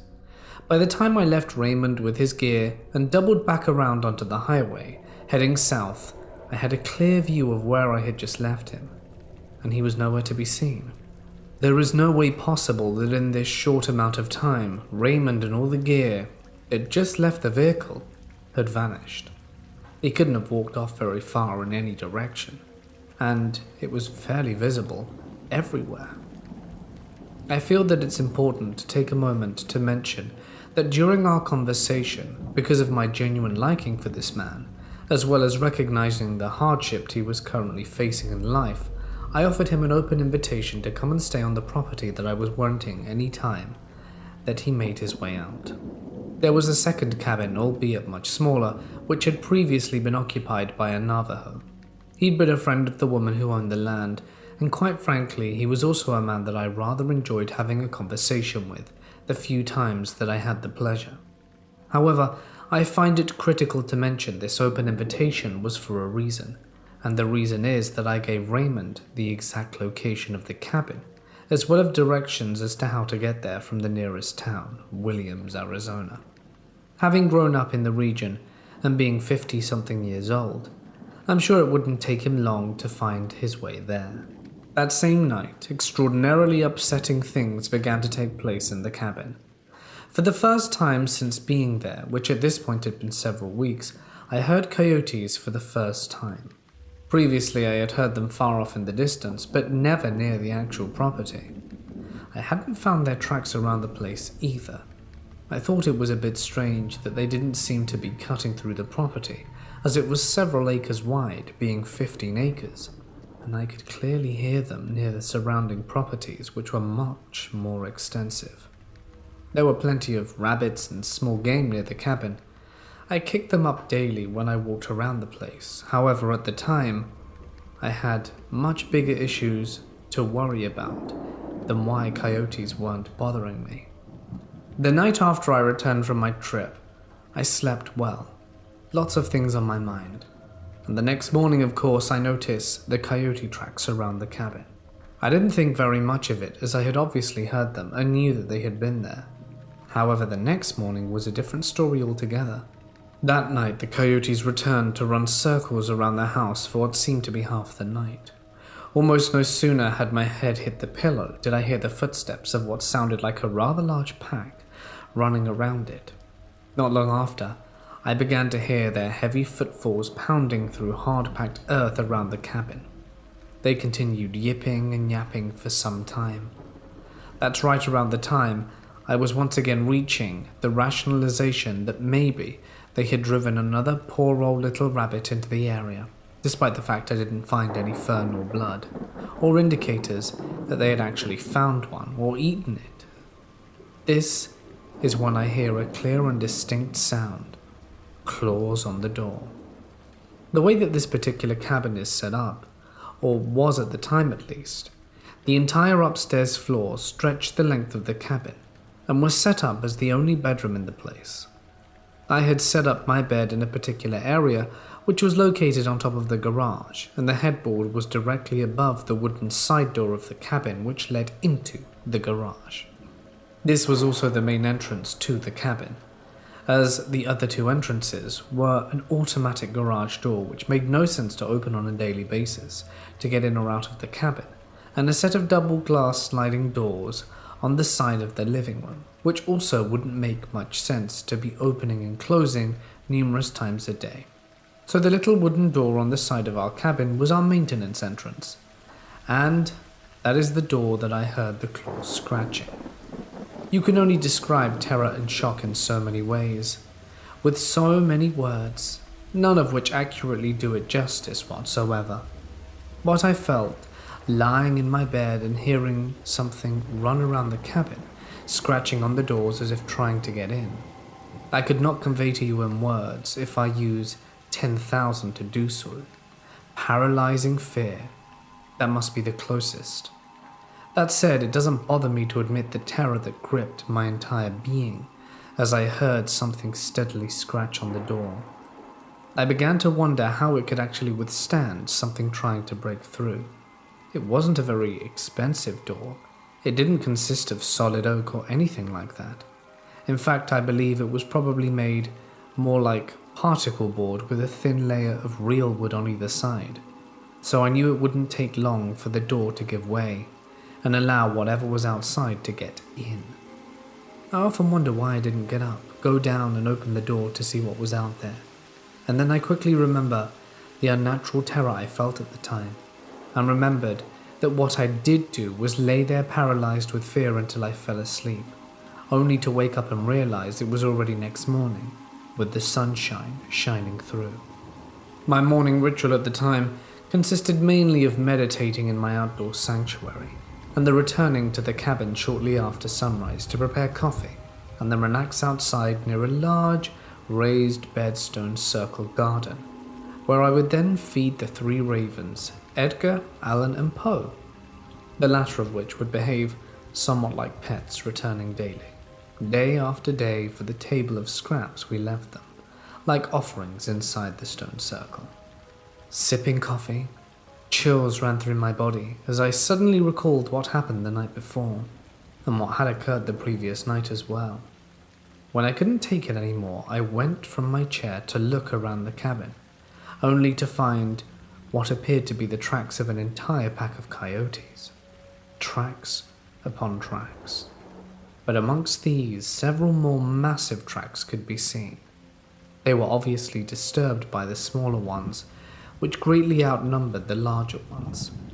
This little fact left with me even more questions, as I knew full well that no wild dog or wolf is going to accept it and run into a pack of wild coyotes. Keep in mind that it is nothing for a pack of coyotes in this particular region of the country to number well in the dozens. The tracks, the massive ones, piqued my curiosity and left me scared, because it was only then that I remembered the scratching sound. I ran to the door, remembering the eerie noise, and stepped in front of the simple wooden door.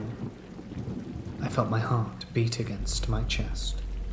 There were several sets of long and deep scratch marks that stretched from about the middle of the door and ran several feet up the door almost to a stop. I really had to fight with myself to remain calm and not freak out. You see, as a long-time independent researcher of folklore and mythology, and indigenous culture from all over the world, including the oral lore of Native Americans, I had the sinking suspicion of what may be responsible for the marks, but couldn't bear myself to admit it at the time. Perhaps one of the most mysterious aspects about these incidences that took place over the course of the few days was not just the tracks, let alone the deep gorging scratches on the door, but the fact that for me, to clearly see so many tracks around the cabin, I could not for the life of me find the source of where they came from. It's as if they only appeared out of thin air outside the cabin, ran circles, and then vanished again from whence they came. To claim that I understood what happened on the property would be a bald-faced lie.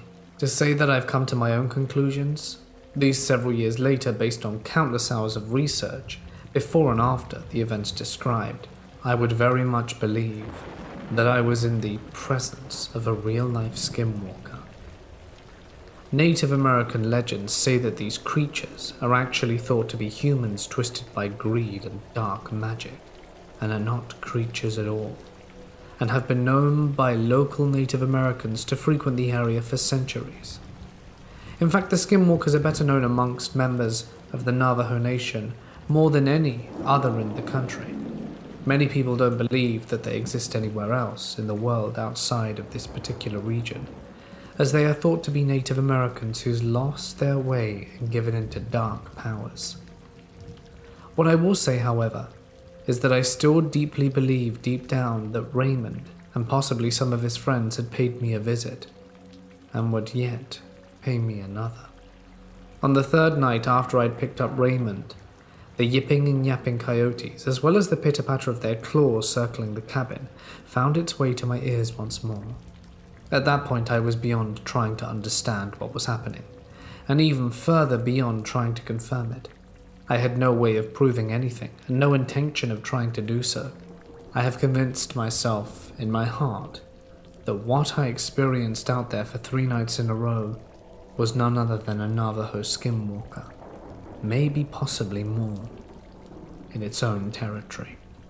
As far as what you decide to believe, that's entirely up to you.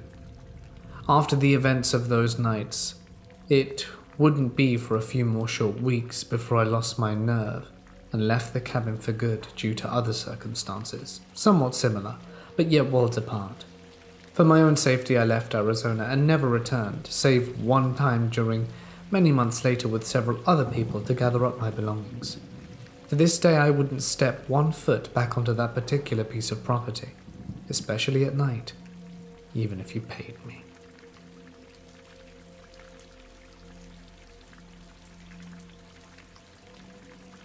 This was a few years ago.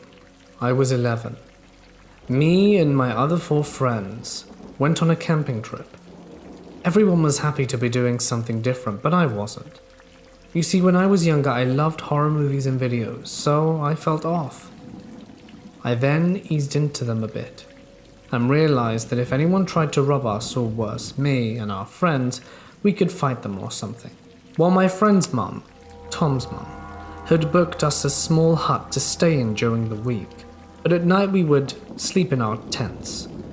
It was 8 p.m. when we left the hut, which was to the right of our campsite, and Tom's mum was a bit paranoid, so we did the typical songs and ate marshmallows, and at 9:30 we were told it was time to sleep. I got a tent with Trent, who was a good friend of mine, and started saying funny things that made me laugh. Outside was completely silent, and the only sound heard was Trent's laugh. I really wanted to go for a pee, but had watched enough horror movies that I held it in. I guess eventually I didn't want to go anymore. I turned my head around to see Trent with his eyes wide open. "Dude, aren't you going to sleep or something? It's like 11. That was the first time I felt off. Can't you hear the crunch of leaves? I stood there shaking. I didn't know what to do, pretend to be asleep and take my chances? I decided to take that option, and I told Trent, "We'll charge them. I'll go first, you wake up the others."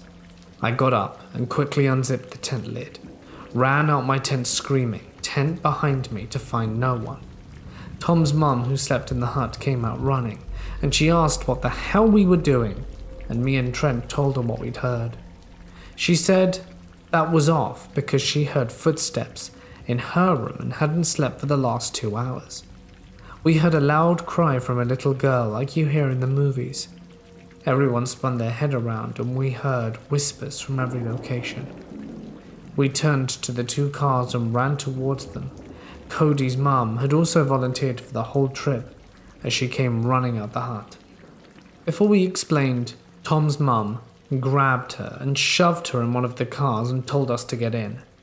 But Ryan noticed one of the wheels had a puncture. It looked burnt, and it was as if it had scratches. We hurried to Cody's mum's car, and the other was fine, and we climbed in and hurried off. The mums reported this to the police, and all that they had to say is that it's very common in this area. Anyone with any advice, it would be greatly appreciated.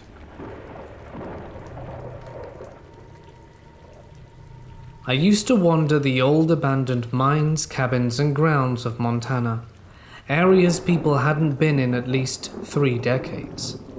I knew every cabin too. I knew people who'd been there decades prior, when there were still crazy old gold panning loony types who'd never give up the hope to find big. I remember one story my father has with one of those people. My father and his brother were looking into this one area, and a shot went over their heads. My father and uncle froze and said they were just hiking. The old man said they were trying to steal, and my father said who his grandma was, who had lived in the mountains since the early 60s. The old man then stopped, said to thank their mother for feeding him when he was starving one winter, but that he wasn't taking visitors that day, and to get lost. About a decade ago, my father and I found the dilapidated cabin that the man was in by chance, wandering randomly through the woods. It was really hard to find, and we had just barely come across it. Everything the old man had was still there. The roof was partially caved in, pots and pans were still on the stove, like he had passed in there or nearby. There was no body though, just everything was there, covered in decades of normal decay, frozen in time, tools and all. It was a museum, 100 years in the past, but only my father and I knew how to visit it. The old man must have passed at least 30 years ago, since he was so old when my father saw him. That cabin was bulldozed to build millionaire cabins 8 or so years ago, along with dozens of other secret museums of the gold rush past. I used to know every secret path of that woods for miles in every direction, to every secret cabin, game trail, and serene, natural rest stop. It is all now an empty cul-de-sac with no cabins because the money stream ran dry. I think that is the scariest and saddest part, frankly.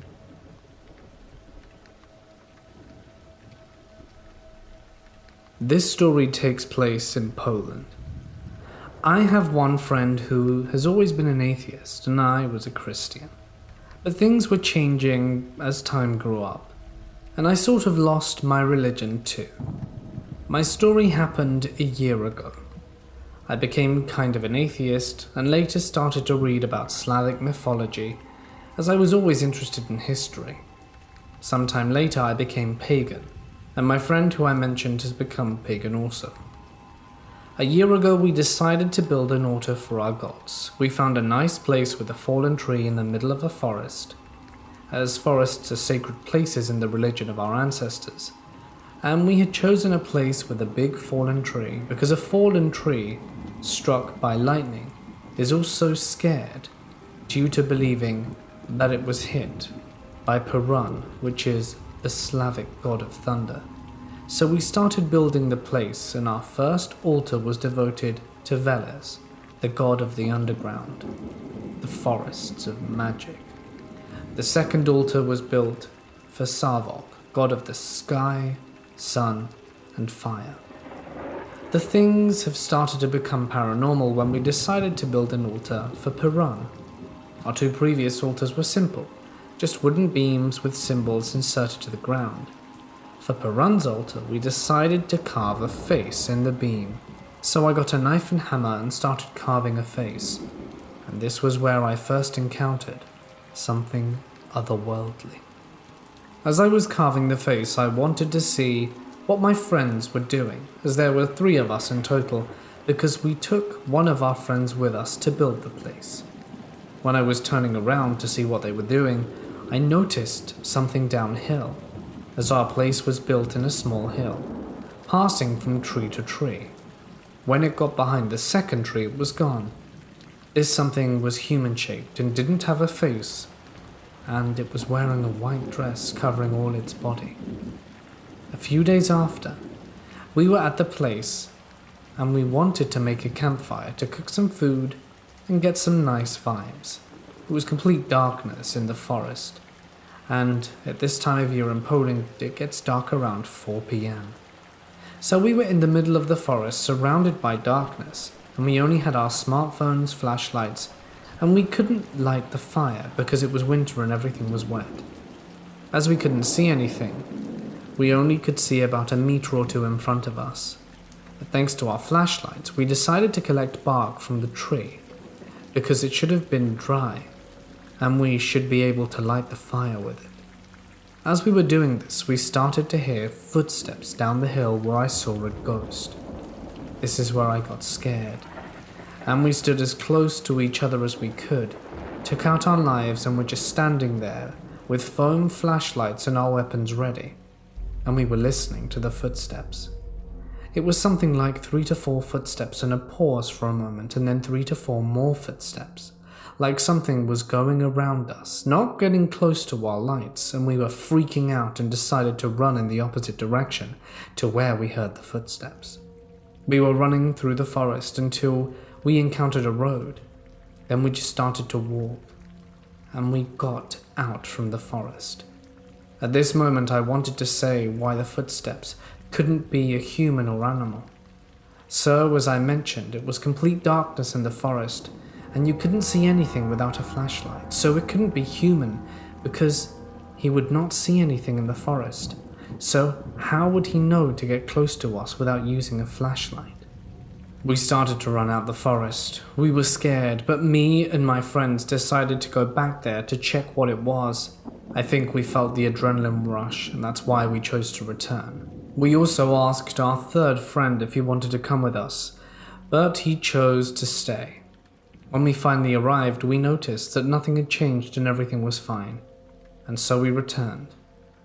When we were getting out of the forest, my friend suddenly got scared, and I asked him if everything was alright, and he said he'd just seen a ghost at the crossroads. I asked him what the ghost looked like, and he described the same one I'd seen while carving faces. When we got out the forest, we were walking on a normal road, and the forest was behind us. We turned our head, and behind us we saw 2 figures coming out the forest, following us. At first, we just thought they were some people. We were constantly turning our heads behind us to see if they were still following us. They were still there, but at some point, when we turned, they were gone. And they turned in the other direction because we were walking through a straight road without any turns. And then we realized those 2 figures were weird, because we didn't see them earlier when we were at the forest. They just appeared out of nowhere when we left, and they looked the same. They had the same height, same male shape, and no face or anything. Me and my friend think that they could be sort of guardians of the forest. I know that my 2 friends later saw the white woman ghost again at the same time when she was wandering through the railroad within the forest. This was everything that we encountered in that place. We went back after, but didn't see the white woman or any other ghost. I then realized that the paranormal activity ended with winter. It was very strange. We still go back to the forest sometimes, but we haven't returned to our altar in a very long time. I really do wonder what this could be about.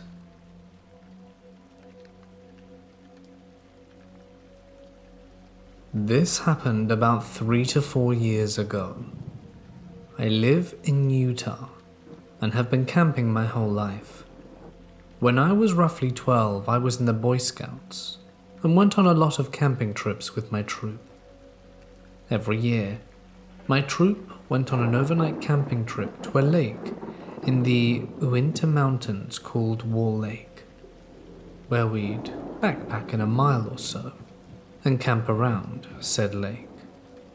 When I was old enough to join Boy Scouts, my troop had already been the year before, where one of the boys claimed to have seen a naked man running around the woods. No one really took him seriously, but it became a running joke that we would see this so-called naked man when we went to Wall Lake. The first year, it was pretty unremarkable until our hike back. When we were hiking back to our cars, we spotted the naked man about 100 feet away in the woods. After that, None of us doubted the kid who reported seeing him the year before. The next year I was 13. We went again. And of course we were all joking about the naked man. Again, nothing out of the ordinary happened until we were packing down our camps to get ready to go home. While we were taking down our tents, one of the boys yells, "Hey, look, it's the naked man." He was pointing at the top of a nearby cliff, and sure enough, there he was, completely naked, except for a cloth wrapped around his face like a turban, and a satchel over his shoulder. We all just stood there for a while, and a few of the older boys were yelling questions, and the like. He stayed quiet for the whole thing, but eventually he pointed at us, put his hand to his hips, and pushed down in a pull your pants down motion. At this point we were thoroughly creeped out, and he vanished from the cliff top. We all packed down faster than we've ever packed down a camp before, and sped back to our cars.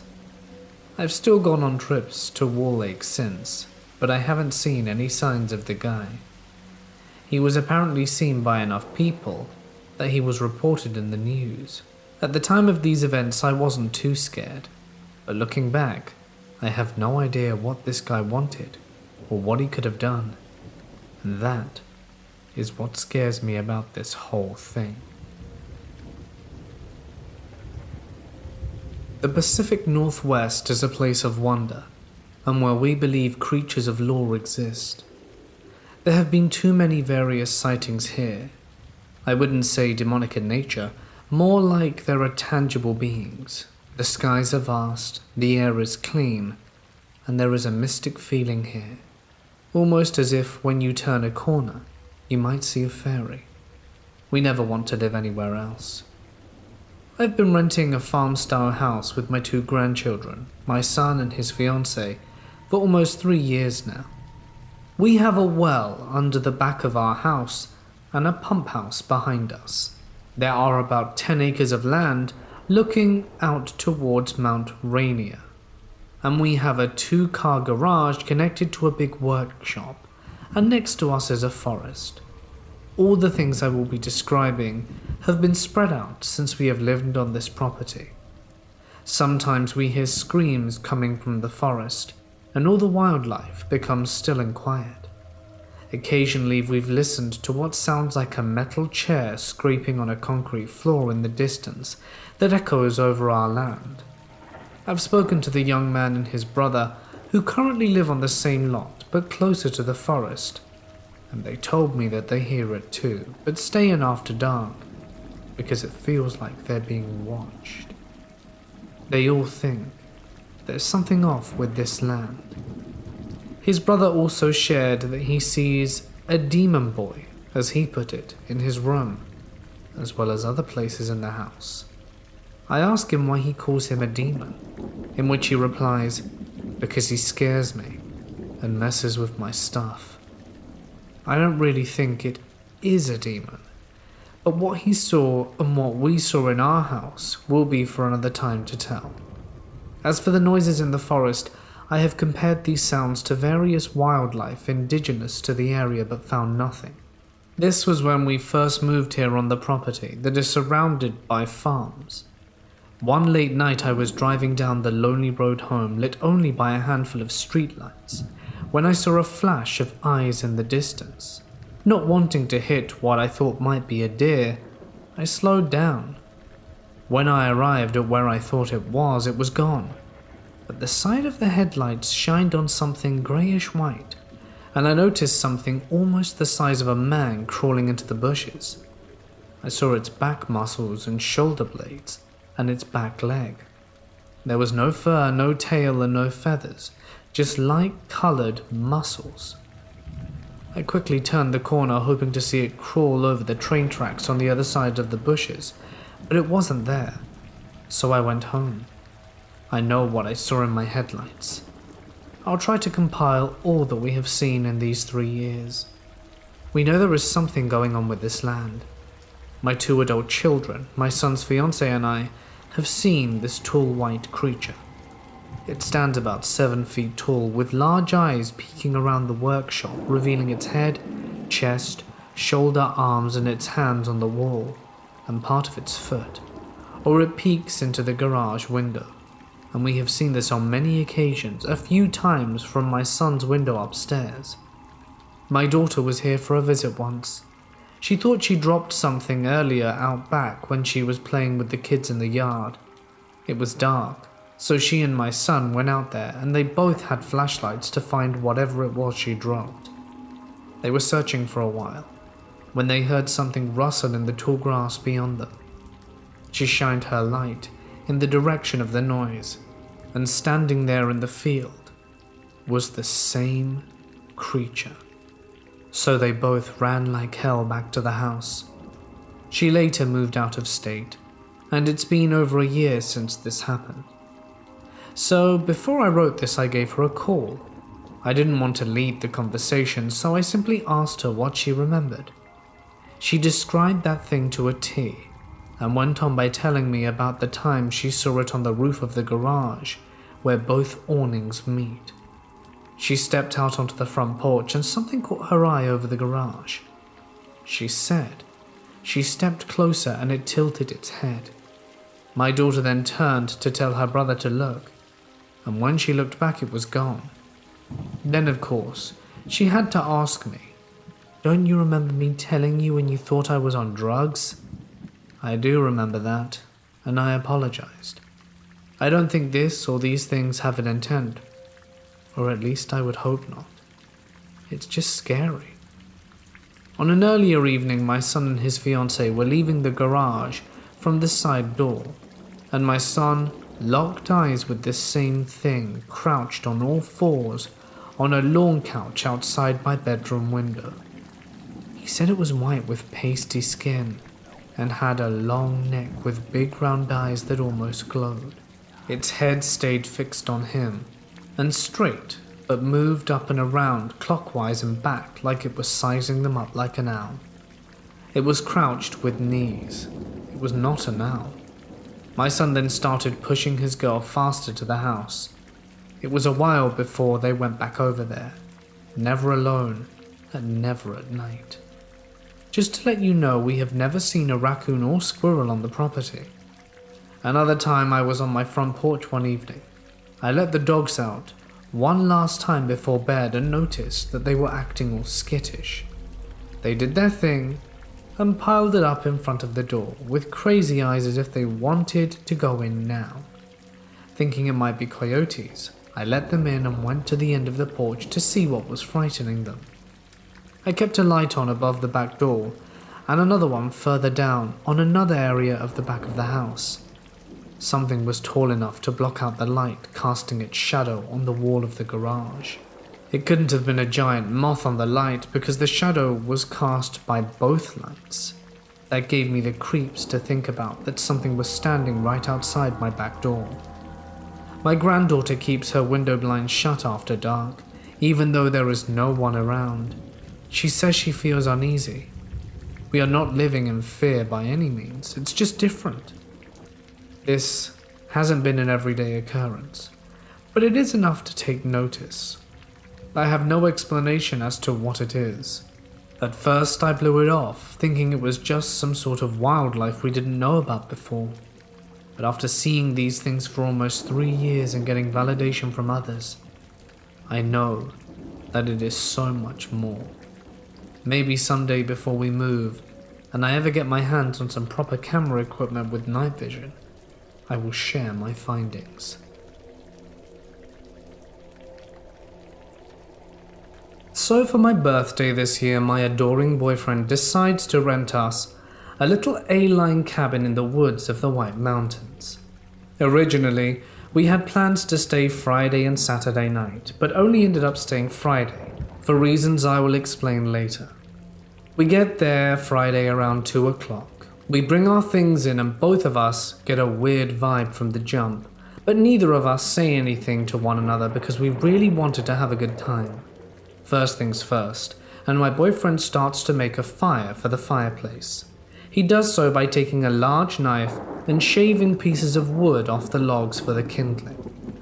The tip of the knife breaks and he says to me, "This will be much harder to stab you with later tonight."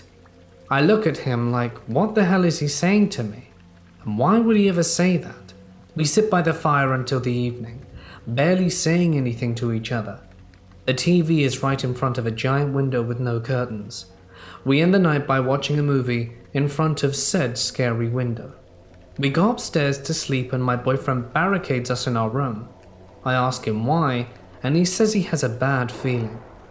I wake up in the middle of the night because I have to pee, but I'm too afraid to go alone. So I wake my boyfriend up and he accompanies me to the restroom. I text my best friend before I fall asleep, saying that I don't feel right in the house. We wake up, and I thank my boyfriend for coming with me to the restroom when I was scared last night, and he informs me he took me to the bathroom after we did it. I assure him we never did, and he swears we did. Anyway, moving on, we wake up and drive through the White Mountains. We get home around 1, and he says he's tired and goes upstairs to take a nap. During this time he's taking a nap, I have zero recollection of what I did during this time. He wakes up from the nap, and we both decide that we need to leave and something's not right. We pack all our stuff in 5 minutes and dipped quickly after. In the beginning of last year around March, I was with my best friend and her boyfriend that she had just started dating. Knowing that they had just started, we all wanted to hang out so I could meet him. Our town had many various large neighborhoods and communities, and he lived in a different one than ours, this one being outside of town. He takes us on an adventure to this wooded area that we didn't know. I barely met him, but since he was my best friend's boyfriend, I trusted him. He did not know at the time that I am able to sense and occasionally see spirits. I mostly am audio clairvoyant. I think that's what it's called when you can hear them. And as we walk deeper, it's pitch black, and we're using the flashlights on our phones and get lost. On our way trying to get back, I feel like we're almost being chased. I'm at the back and her boyfriend is leading. I'm already sensing that we're being followed. I tell them to hurry because I'm in the back and I feel like someone is about to grab me, when someone behind me hissed and punched me to the ground. I screamed so loudly, and I'd never screamed when I'm scared, so they booked it, leaving me behind. I catch up to them because I can see their lights, and we go to an opening where I can see the back of someone facing away, and you can just tell that it's not human or safe. We try again for a way out, but find this path where at the end I see a white figure waving its hand for us to follow him. I tell them to leave, so we follow the boyfriend and finally made it out. Turns out my best friend saw something push me and heard the hiss. She told me her theory was that this was something that was trying to lure us to something. To me, being pushed down wasn't as scary as some of the other stuff I've experienced, but that was the most force that I felt from a spirit to this day.